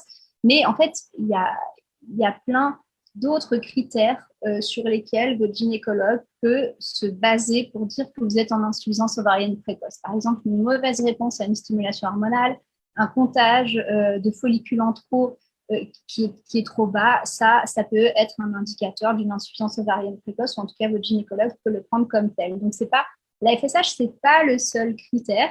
Et par contre, si votre FSH n'est pas élevé, c'est quand même plutôt bon signe. Ça veut dire qu'on n'est pas encore dans le dur du déséquilibre hormonal. La FSH, elle peut varier aussi d'un mois à l'autre. On a vu des FSH qui peuvent varier, mais c'est vrai que souvent, elles vont vers le haut. Puis on va essayer de diminuer. Oui. Alors, le dosage de l'AMH en fonction du moment du cycle, oui, c'est conseillé de le faire au même moment du cycle, c'est conseillé de le faire dans le même laboratoire. Les hormones, de façon générale, sont difficiles à doser, que ce soit la progestérone, les oestrogènes, le cortisol, l'AMH. Ça varie tout le temps, les hormones, en fait. C'est hyper labile. monte, ça descend. Donc, l'AMH, il faut effectivement la doser idéalement toujours au même moment du cycle et dans le même laboratoire si on veut avoir une cohérence en fait au niveau des résultats. J'ai vu aussi une question, c'était connaissez-vous la prise de sang qui permet d'évaluer la qualité ovocytaire? Alors, à ma connaissance, il n'y a pas de prise de sang qui permette d'évaluer la qualité ovocytaire. Non. On va dire que si une FSH, alors c'est de nouveau, l'AMH c'est la quantité et puis la FSH c'est une certaine qualité, mais c'est pas exactement ça, hein. Mais une prise de sang qualité et puis la qualité. Prise de sang qualité, il n'y a pas un indicateur quand même de la qualité ovocytaire. Par exemple, quand on fait une fécondation in vitro, c'est la phase J0, J3. Par exemple, si sur la phase de J0 à J3, hein, de développement embryonnaire, vous perdez plus de 50% de vos ovocytes, de vos embryons, là, c'est qu'il y a un problème de qualité ovocytaire. Puis si c'est sur la phase après, la J3, J5, c'est qu'il y a un problème de qualité d'ADN spermatique plutôt. Donc, c'est pour ça qu'on ne fait jamais une FIV pour rien. Même si on a le malheur d'avoir une FIV blanche et de ne pas avoir d'embryon, finalement, de voir comment s'est passé le développement embryonnaire, c'est un critère pour aussi définir quelle est la problématique. Parce que souvent, on agit sur les femmes et puis on voit des couples qui sont pendant 3, 4, 5 ans, même plus, en situation d'infertilité. L'homme n'a jamais rien fait parce qu'il estime que son spermogramme est passable et tout ça. La femme a fait plein d'efforts. Et puis finalement, nous, on pose des questions, on dit mais comment ils se développent, vos embryons? Puis là, les femmes nous disent ah non, mais ils se développent bien jusqu'à J3, puis après, plus rien, tout le monde disparaît, on n'a jamais eu de blastocyste. Là, on dit écoutez, là, faut au moins complémenter monsieur, au minimum, il faut complémenter monsieur. Et puis, 3 mois après, on a une grossesse. Donc, en fait, n'oubliez pas vos hommes, la phase J3, J5, c'est monsieur qui assume cette phase, c'est son spermatozoïde qui assume cette phase. Et n'oubliez pas qu'un embryon, il est en autonomie totale pendant 7 jours. C'est-à-dire que pendant 7 jours, il n'est pas connecté à vous, il va se débrouiller tout seul. Hein. Donc, il a quand même besoin de tout le potentiel de division cellulaire de l'ovocyte et du spermatozoïde. Et là, c'est 50-50. Chacun assume la moitié sur cette phase de 7 jours. Donc, pour définir la qualité ovocytaire, la phase J0, J3, dans une FIV, elle est quand même assez pertinente. Il faut voir comment elle se passe. Alors, il y a une question aussi, un autre sujet, mais SOPK, une amie qui a fait un SOPK, qui a fait 2 ponctions blanches et les follicules étaient vides. Alors, on peut avoir des follicules vides dans plein de problématiques. La problématique du SOPK, c'est qu'en fait, on surproduit des follicules parce qu'il y a une hyperandrogénie. Et par contre, on peut avoir couplé à un SOPK un problème de qualité ovocytaire et on peut se retrouver avec des follicules vides. On peut avoir, dans ce cas-là aussi, peut-être un SOPK qui est associé à une endométriose qui n'a pas été dépistée. Et peut-être que c'est l'endométriose et l'activité immunitaire endométriale qui fait que finalement les ovocytes sont altérés et n'arrivent pas à maturer. Donc, il y a plein d'options. Et c'est vrai que dans des cas comme ça, souvent, on arrive à comprendre un petit peu l'orientation du profil. Et l'idée, c'est pas d'avoir 15 follicules remplis, c'est peut-être d'en avoir 3-4, ce sera suffisant. En fait, hein. Mais on peut avoir effectivement des profils un peu atypiques. Et on a souvent en fertilité des profils atypiques. Et d'ailleurs, c'est chouette parce que nous, on commence à les connaître de plus en plus et à voir vraiment des types de profils qui sortent de nulle part, où il n'y a pas de cohérence. On a un syndrome des ovaires polykystiques, mais ça ne va pas du tout avec tous les critères du SOPK. Enfin, il y a des profils comme ça atypiques et c'est très intéressant. C'est en essayant de comprendre finalement ces profils-là qu'on arrive à comprendre le fond des processus. C'est très, très intéressant. Alors, le sujet de la DHEA, donc on l'a abordé un petit peu, il y a une question qui est revenue beaucoup, c'est finalement la DHEA peut-elle créer des cancers? Alors, oui, c'est étudié.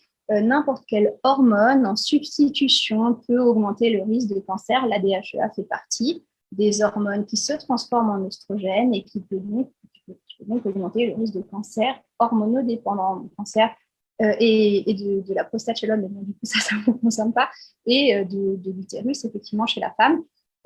C'est prouvé, c'est validé, c'est pour ça qu'il faut rester très prudent avec les complémentations hormonales et moi je déconseille vraiment l'automédication et l'autoprise de DHEA sur une longue durée sans qu'il y ait une vraie indication médicale. Le premier pas, ça peut être de doser la DHEA et si vraiment elle est effondrée, là de compléter effectivement, et si on n'est pas sûr qu'elle soit effondrée, alors soit on met des microdoses, soit on adopte justement mode de vie qui va promouvoir justement la production de DHEA. La DHEA, c'est une hormone qui protège du vieillissement. Donc, toutes les attitudes qui protègent du vieillissement, en fait, vont augmenter votre niveau de DHEA. Le fait de diminuer le stress, ça va améliorer votre niveau de DHEA.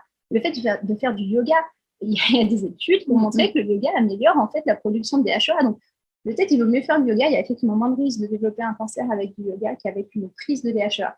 Toute prise hormonale, en fait, augmente le risque de cancérisation hormonale. Donc, il faut évidemment être attentif. Et encore une fois, aucune hormone ne sera aussi efficace que celle que vous produisez vous-même. Je regarde. DHEA est dangereux, donc ça, on a répondu. Développement de cancer, oui, donc la DHEA, effectivement, peut augmenter le risque de développement de cancer. Là, il y avait les problèmes. La présentation sera effectivement en replay pour se poser la question. Elle sera mise sur YouTube. Donc, vous pourrez la consulter à nouveau sans aucun problème. L'huile d'onagre. J'ai répondu en partie sur l'huile d'onagre. L'huile d'onagre, c'est une huile qui équilibre assez bien les fonctions hormonales qu'on aurait même tendance à conseiller automatiquement en situation d'insuffisance ovarienne précoce. Alors, nous, on ne le fait pas.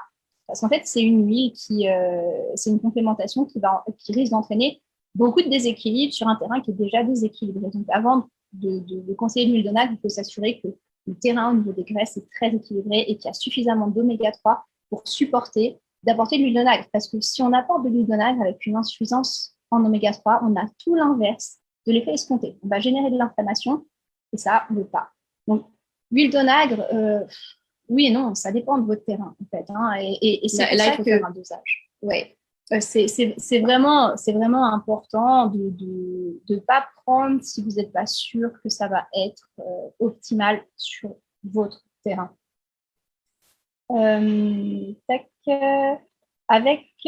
Donc les problèmes immunitaires et les maladies auto-immunes peuvent y avoir un lien avec la vaccination un peu plus présente depuis le 1er siècle. Il y a des liens qui ont été plus ou moins avérés. C'est difficile aussi parce qu'en réalité, c'est très difficile de tracer l'effet d'un vaccin parce que quand on fait un vaccin, il y a deux types d'effets. Il y a des effets qui sont à très très court terme, des réactions allergiques. Il y a des effets qui peuvent être mais à très long terme. Et vu que c'est à très long terme, c'est très difficile d'incriminer le vaccin qui a eu lieu 20 ans, 30 ans avant. Alors, il y a eu pas mal de polémiques, notamment avec le vaccin, par exemple, de l'hépatite B, les scléroses en plaques. Donc, on sait qu'il y a des liens des liens potentiels entre auto-immunité et vaccin, mais rien de très établi, en fait, sur ce plan-là. Et je ne crois pas que l'augmentation énorme des problématiques auto-immunes soit en lien uniquement avec les vaccinations. Beaucoup de médecins très pointus parlent de ce qu'on appelle des entonnoirs transgénérationnels. Je ne veux pas vous déprimer, loin de là, on est en train d'inverser la courbe, tout va bien, mais globalement, depuis des générations, on est de plus en plus malade, on a de plus en plus d'auto-immunité, on est de plus en plus allergique, on est de plus en plus stressé, on est de plus en plus mal, en fait, et on est de plus en plus altéré sur le plan épigénétique aussi, sur l'expression de nos gènes. Donc, on parle d'entonnoir transgénérationnel, on voit que la santé se dégrade. C'est pour ça qu'on s'est dit, on va faire Fertiline, comme ça, on va faire un entonnoir inversé, on va améliorer la santé. Mais c'est vraiment important de comprendre qu'il y a plein de facteurs. Il y a le facteur perturbateur endocrinien, il y a le facteur modernisation de l'alimentation, transformation de l'alimentation. Il y a énormément de choses qui ont évolué et je ne mettrai pas forcément tout sur le dos d'une seule chose et de la vaccination. J'ai perdu le fil du coup parce que l'immunité, je ne comprends pas tout à fait. C'est l'organisme qui attaque l'embryon. Alors, l'immunité d'implantation, oui, c'est ça. En gros, pour simplifier, effectivement, c'est l'immunité de l'organisme qui attaque l'embryon. Il faut pas. Alors là, je pense que c'est relatif à l'immunité de l'implantation dont parlait Adva. Un embryon est un corps étranger. Un embryon, il a la moitié, à peu près la moitié de votre génétique, puis il a la moitié, c'est pas votre génétique. Il est considéré par le corps comme un corps étranger. Et donc, quand un embryon s'accroche, il y a une information immunitaire. Paradoxe immunitaire, on appelle ça. La grossesse est un paradoxe immunitaire. C'est la seule situation dans laquelle on accepte le développement d'un corps étranger. Et pour accepter le développement de ce corps étranger, il y a toute une adaptation immunitaire qui se fait. On a des variations immunitaires qui sont énormes. On a une augmentation de certaines branches immunitaires. On a des branches immunitaires complètes qui se couchent. Par exemple, les natural killers, qui sont une branche immunitaire de défense, diminuent de 70%, pardon, de 70% quasiment dès le début de la grossesse. Donc, on perd une grande partie de notre immunité pour tolérer la grossesse. Et si votre immunité ne se plie pas, n'est pas d'accord de faire ça, évidemment, ça augmente très, très clairement le risque de rejet. Aujourd'hui, il y a des examens, alors notamment, par exemple, les examens comme Matrice Lab ou tous les examens d'immunité endométriale le montrent très bien. On peut avoir une immunité endométriale très différente d'une personne à une autre. Et les problématiques immunitaires augmentent évidemment le risque de rejet. Après, il y a aussi l'immunité globale. C'est vrai que, parce qu'il y a l'immunité endométriale, mais l'immunité globale aussi. Puis nous, on travaille vraiment sur cette immunité globale. Exactement. Qui est importante et qui est surtout dure entre au moment de l'implantation de l'embryon jusqu'à 12 semaines à peu près. Parce que c'est ça qui est important. C'est que l'immunité, elle doit être modulée, justement. C'est à ce moment-là où tu me disais à 12 semaines. À 12 semaines, on est en tolérance immunitaire. Voilà. En fait, l'immunité est passée en mode tolérance et après, on est cool, on est relax. Logiquement, elle se calme. Mais les 12 premières semaines de grossesse sont des semaines d'adaptation pendant lesquelles votre immunité, elle est là en train de se dire on tolère pas, on fait quoi, on se couche un peu. Il y a toute une adaptation immunitaire pour accepter en fait l'embryon. Alors là, il y a une question, comment différencier entre un follicule qui contient un ovocyte et sans ovocyte? Ça, on peut pas. En fait, quand le médecin une réponse différente de la mienne. Non. C'est-à-dire que quand le médecin va regarder vos follicules à l'échographie, en fait, il voit des espèces de trous. Et ils imaginent que dans ces trous, il y a des ovocytes. Et en fait, on ne sait pas s'il y a des ovocytes ou pas. Et c'est seulement lors de la ponction où on va aller prélever ou pas des ovocytes. Et puis, s'ils sont vides, c'est des follicules qui sont vides, tout simplement. Ça, effectivement, c'est plutôt post-ponction qu'on le voit. Alors, je vois une question aussi, comment être sûr qu'on ovule sans stimulation? Il y a plusieurs moyens. Alors déjà, on peut faire des tests d'ovulation. C'est pas le plus simple, c'est pas le plus fiable non plus. Et puis c'est cher. Moi, ce que je conseille pour voir si on ovule, c'est plutôt de prendre justement, d'analyser ce couple de température, d'utiliser par exemple une application avec un thermomètre connecté qui permet de voir un petit peu les courbes de température. Et c'est très simple. Dans un cycle, on a 2 phases de température. On a une phase plutôt basse et une phase plutôt haute. Donc, phase folliculaire basse, phase lutéale haute. Et si on n'a pas de décrochage, ça veut dire qu'on n'a pas de production de progestérone, ça veut dire qu'on n'a pas ovulé, en fait. Avoir des cycles non ovulatoires, ce n'est pas non plus complètement anormal. On peut avoir de temps en temps un cycle sur lequel on n'a pas d'ovulation. Par contre, si vous traquez 3 cycles et que sur ces 3 cycles, vous avez 3 cycles non ovulatoires, là, il faut se poser des questions et il faut travailler sur le terrain parce que nous, on a quand même passablement de personnes, quand on commence à les suivre dans le cadre des programmes, qui ont des cycles non ovulatoires. On leur demande aussi, on a aussi un module justement d'évaluation des courbes du cycle, et on voit des cycles qui sont complètement anarchiques et qui se transforment en cycles de plus en plus, de mieux en mieux. On a même des exemples, honnêtement. La semaine dernière, j'ai reçu une courbe, mais c'est sûr, avec l'accord de l'utilisatrice, je vais l'utiliser en modèle parce que j'ai jamais vu une courbe aussi belle, quoi. Et donc, du coup, je pense qu'on peut vraiment, clairement, potentialiser les cycles avec l'alimentation, avec le terrain. Et d'ailleurs, par exemple, la vitamine B9, la vitamine B12 sont des vitamines qui sont hyper importantes pour obtenir des cycles ovulatoires. Et ça, on l'oublie aussi souvent. Donc, pour être sûr, il faut vraiment contrôler les températures. Même le contrôle de la glaire cervicale ne suffit pas, en fait, parce que la glaire cervicale, c'est un indicateur des oestrogènes. Ce n'est pas un indicateur de l'ovulation. Donc, il y a une question, est-ce qu'un J5 est toujours une meilleure nouvelle qu'un J3 ?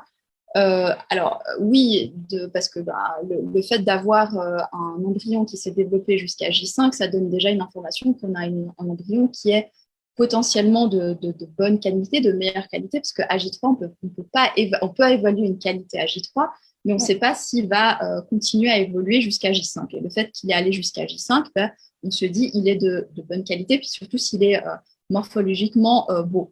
Après, par contre, malheureusement, ça ne veut pas dire parce qu'il est morphologiquement beau et qu'il est un J5, qu'un embryon est de qualité. Il peut être ce qu'on appelle anaploïde, c'est-à-dire qu'il n'a pas le bon nombre de chromosomes, et il peut être joli.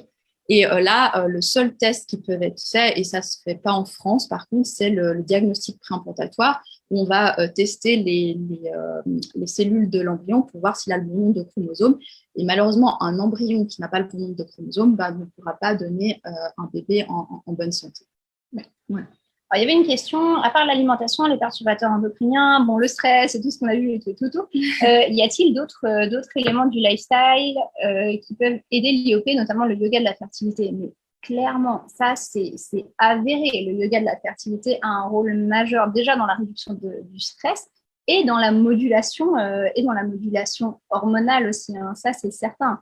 Donc, et dans la détox aussi, on parlait du foie, de l'importance du foie dans justement l'équilibre et la production des oestrogènes. Et donc, du coup, quand vous faites du yoga, là, vous activez aussi toutes les fonctions de détox. Donc, le yoga, c'est conseillé plus. Une des raisons pour lesquelles on a aussi sur notre site des modules de yoga de la fertilité. C'est important pour nous de pouvoir vous proposer un yoga de fertilité de qualité parce que souvent aussi, on propose aux gens, on recommande aux gens de faire un peu de l'activité physique et la question, c'est quoi faire.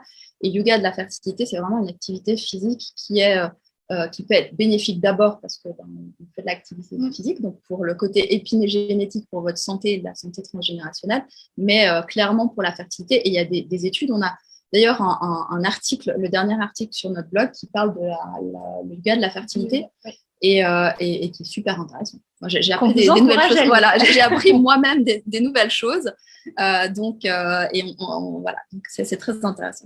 Alors, pouvez-vous citer des aliments qui contiennent des oméga-3 et des oméga-6 et du cholestérol? Alors, les aliments qui contiennent des oméga-3, par exemple les noix, l'huile de colza, l'huile de caméline, les graines de lin, les graines de chanvre, les graines de chia, tout ça, ça contient des poissons, mais il faut faire attention aux métaux lourds. Les petits poissons, parce que c'est vrai que les gros poissons, on les aime pas trop pour leur quantité de perturbateurs endocriniens et de métaux lourds.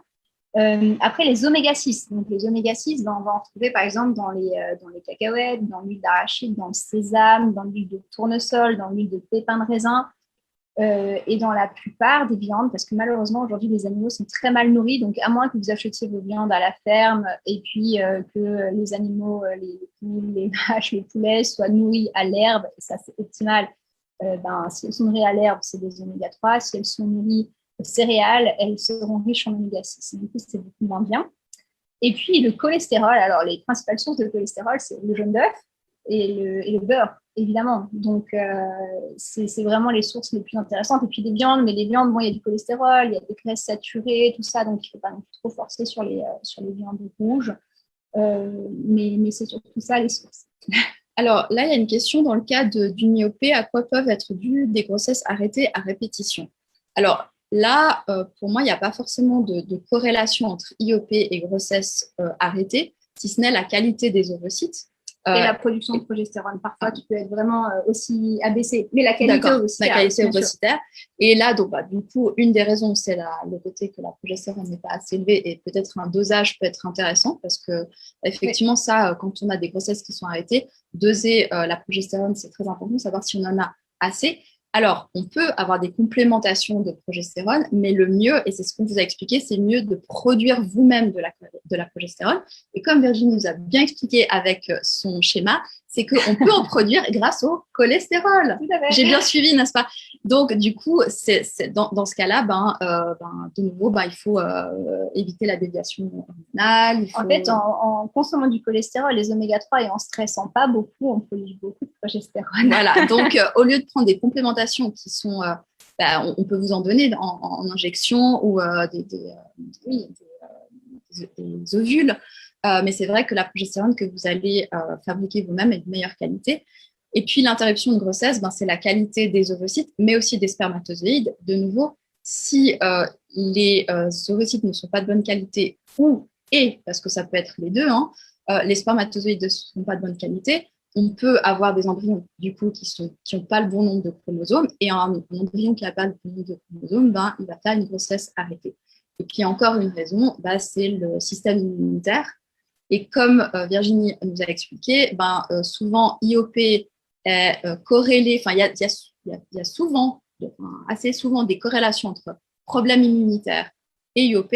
Donc, ça peut être aussi un problème immunitaire. Et ça peut être tout en même temps, en fait.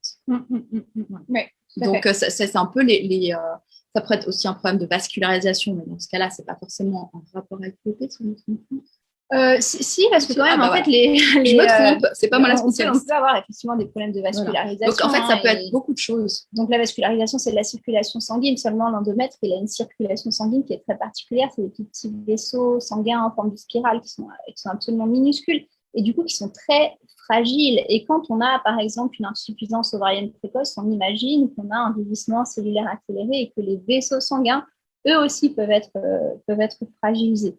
Donc, oui, il peut y avoir aussi cette composante qui est circulatoire et qui est une composante qu'on investigue aussi et sur laquelle on agit évidemment dans les programmes. Ça, c'est très important. Alors, une question pour toi. La prise de Gatilier sous forme de goutte est-elle intéressante pour réguler la FSH? Ceci m'a été conseillé par mon acupuncteur. Oui. Oui, le Gatilier est intéressant. Après, il faut bien juger vraiment de la pertinence du Gatilier. Le Gatilier, c'est une plante qui est progestérone-like, qui peut être intéressante dans le cadre des insuffisances ovariennes. Mais avant de donner du Gatilier, moi, j'aime bien voir comment se passent 2-3 cycles. Encore une fois, pour ne pas amener du déséquilibre hormonal, mais plutôt amener de l'équilibre, très clairement. Mais le Gatilier, oui, c'est une plante qu'on est amené parfois à conseiller en fertilité quand il y a un déficit, effectivement, de progestérone qui est clair, quoi. Quelle est la différence entre DHEA et DHA? On a souvent la question. C'est pas du tout la même chose. Rien à voir. La DHEA, c'est une hormone. C'est une hormone androgénique. Les hormones androgéniques sont les hormones mâles. Et en fait, c'est une hormone aussi anti-vieillissement. Donc, c'est une hormone qui a un intérêt sur la qualité ovocytaire. Et le DHA, c'est un oméga 3. Les oméga 3, c'est une famille. Et dans les oméga 3, on a l'EPA, le DPA, le DHA. Et le DHA est l'oméga 3 qui constitue tout le cerveau, tout le système nerveux du bébé, et puis une autre aussi, accessoirement, mais pour le bébé, c'est encore plus important. Et donc, du coup, évidemment, quand on est en préconception et en grossesse, on donne plutôt du DHA en oméga 3, qui est l'oméga 3 qui est nécessaire à la grossesse et qui a fait l'objet de beaucoup d'études, en fait, en préconception. Là, c'est une question. Si c'est possible de nous parler un peu des conserves et des produits laitiers dans du plastique, par quoi on peut les remplacer? Déjà, le lait, on peut le trouver en bouteille. Donc, on peut trouver des bouteilles de lait, on peut trouver des briques de lait, et la brique de lait est quand même mieux que le plastique. Il y avait quoi? Les conserves en verre. Ouais. Et puis, essayer de les limiter. Alors après, une conserve de temps en temps, mais il faudrait pas... en fait, on peut jamais faire parfait. Mais il faut juste modérer, en fait. Il faut juste modérer, mais sinon, après aussi, au niveau des légumes, par exemple, plutôt que d'utiliser des conserves, les légumes congelés sont de très bonne qualité. En plus, c'est des légumes qui sont souvent cueillis en saison, qui ont peut-être moins voyagé que ceux que vous allez trouver finalement hors saison sur le marché, donc, sur le marché ou dans les magasins. Donc, légumes congelés, c'est une très, très bonne alternative. Et puis, au niveau des conserves, simplement des pots en verre, ça fonctionne très bien. Et puis, si vous regardez au niveau de la législation, maintenant, le bisphénol A été interdit dans les conserves, mais il y en a d'autres, en fait. On est obligé de mettre quelque chose pour coller une conserve pour faire en sorte que ça ne rouille pas. Et cette chose-là, c'est toujours du plastique, en fait.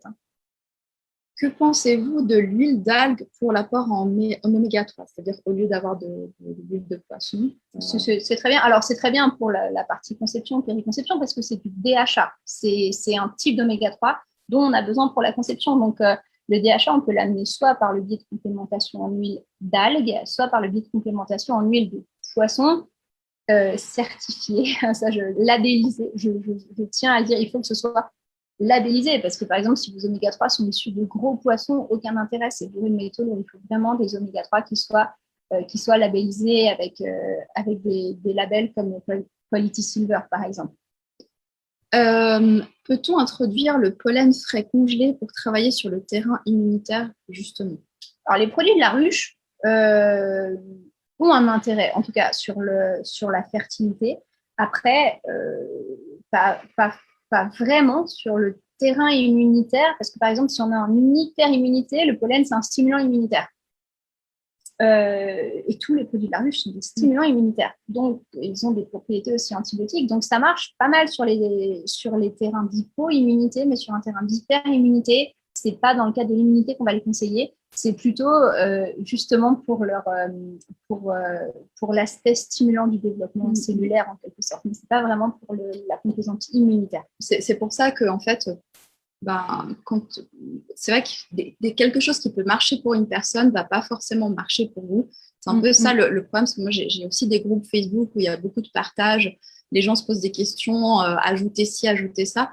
Le problème, c'est que vraiment, il y a certaines choses, c'est ce que j'ai appris avec Virginie, grâce à Virginie, c'est qu'il y a certaines choses qui peuvent être super favorables pour un terrain et complètement défavorables pour un autre. Donc, tant qu'on ne connaît pas votre terrain, et là, pour ça, soit il faut faire une analyse sanguine, soit avec le programme Fertile, on analyse votre terrain et on vous donne les recommandations qui sont adaptées à votre terrain. Sinon, vous pouvez en fait travailler au contraire de votre terrain, puis c'est un peu bête. Ouais, c'est et puis, moi, je vois encore une dernière question. Peut-il y avoir d'autres raisons médicales d'augmentation du taux de cortisone dans l'organisme en dehors des situations de stress, par exemple une maladie surrénale?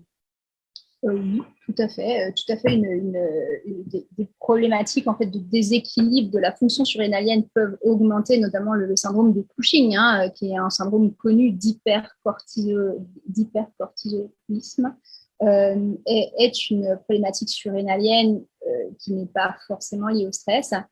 Et puis, en fait, par rapport à une production de cortisol, par exemple, une infection chronique, une inflammation chronique, un stress qui ne serait pas un stress forcément psychologique, mais qui serait un stress physiologique, peut créer aussi un excès de production de cortisol, une restriction de sommeil, peut créer un excès de production de cortisol, ou alors des horaires qui changent en permanence. Toutes les situations qui demandent à notre corps de trop s'adapter peuvent créer ça.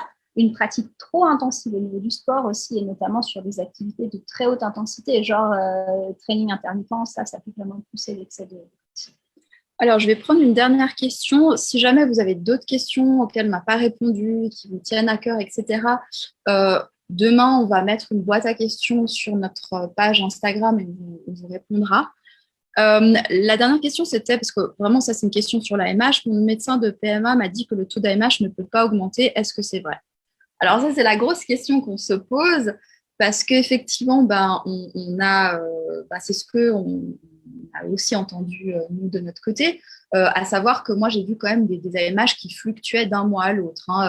Si vous faites un AMH un mois, puis l'autre mois, ça peut augmenter un tout petit peu, mais même au niveau naturel. Sans accompagnement et autres, parce que justement, il peut y avoir des biais de laboratoire. Oui. Si c'est pas fait de la même manière, à des moments du cycle différents, etc. Maintenant, nous, au niveau des programmes, on a vu des augmentations d'AMH même assez grosses.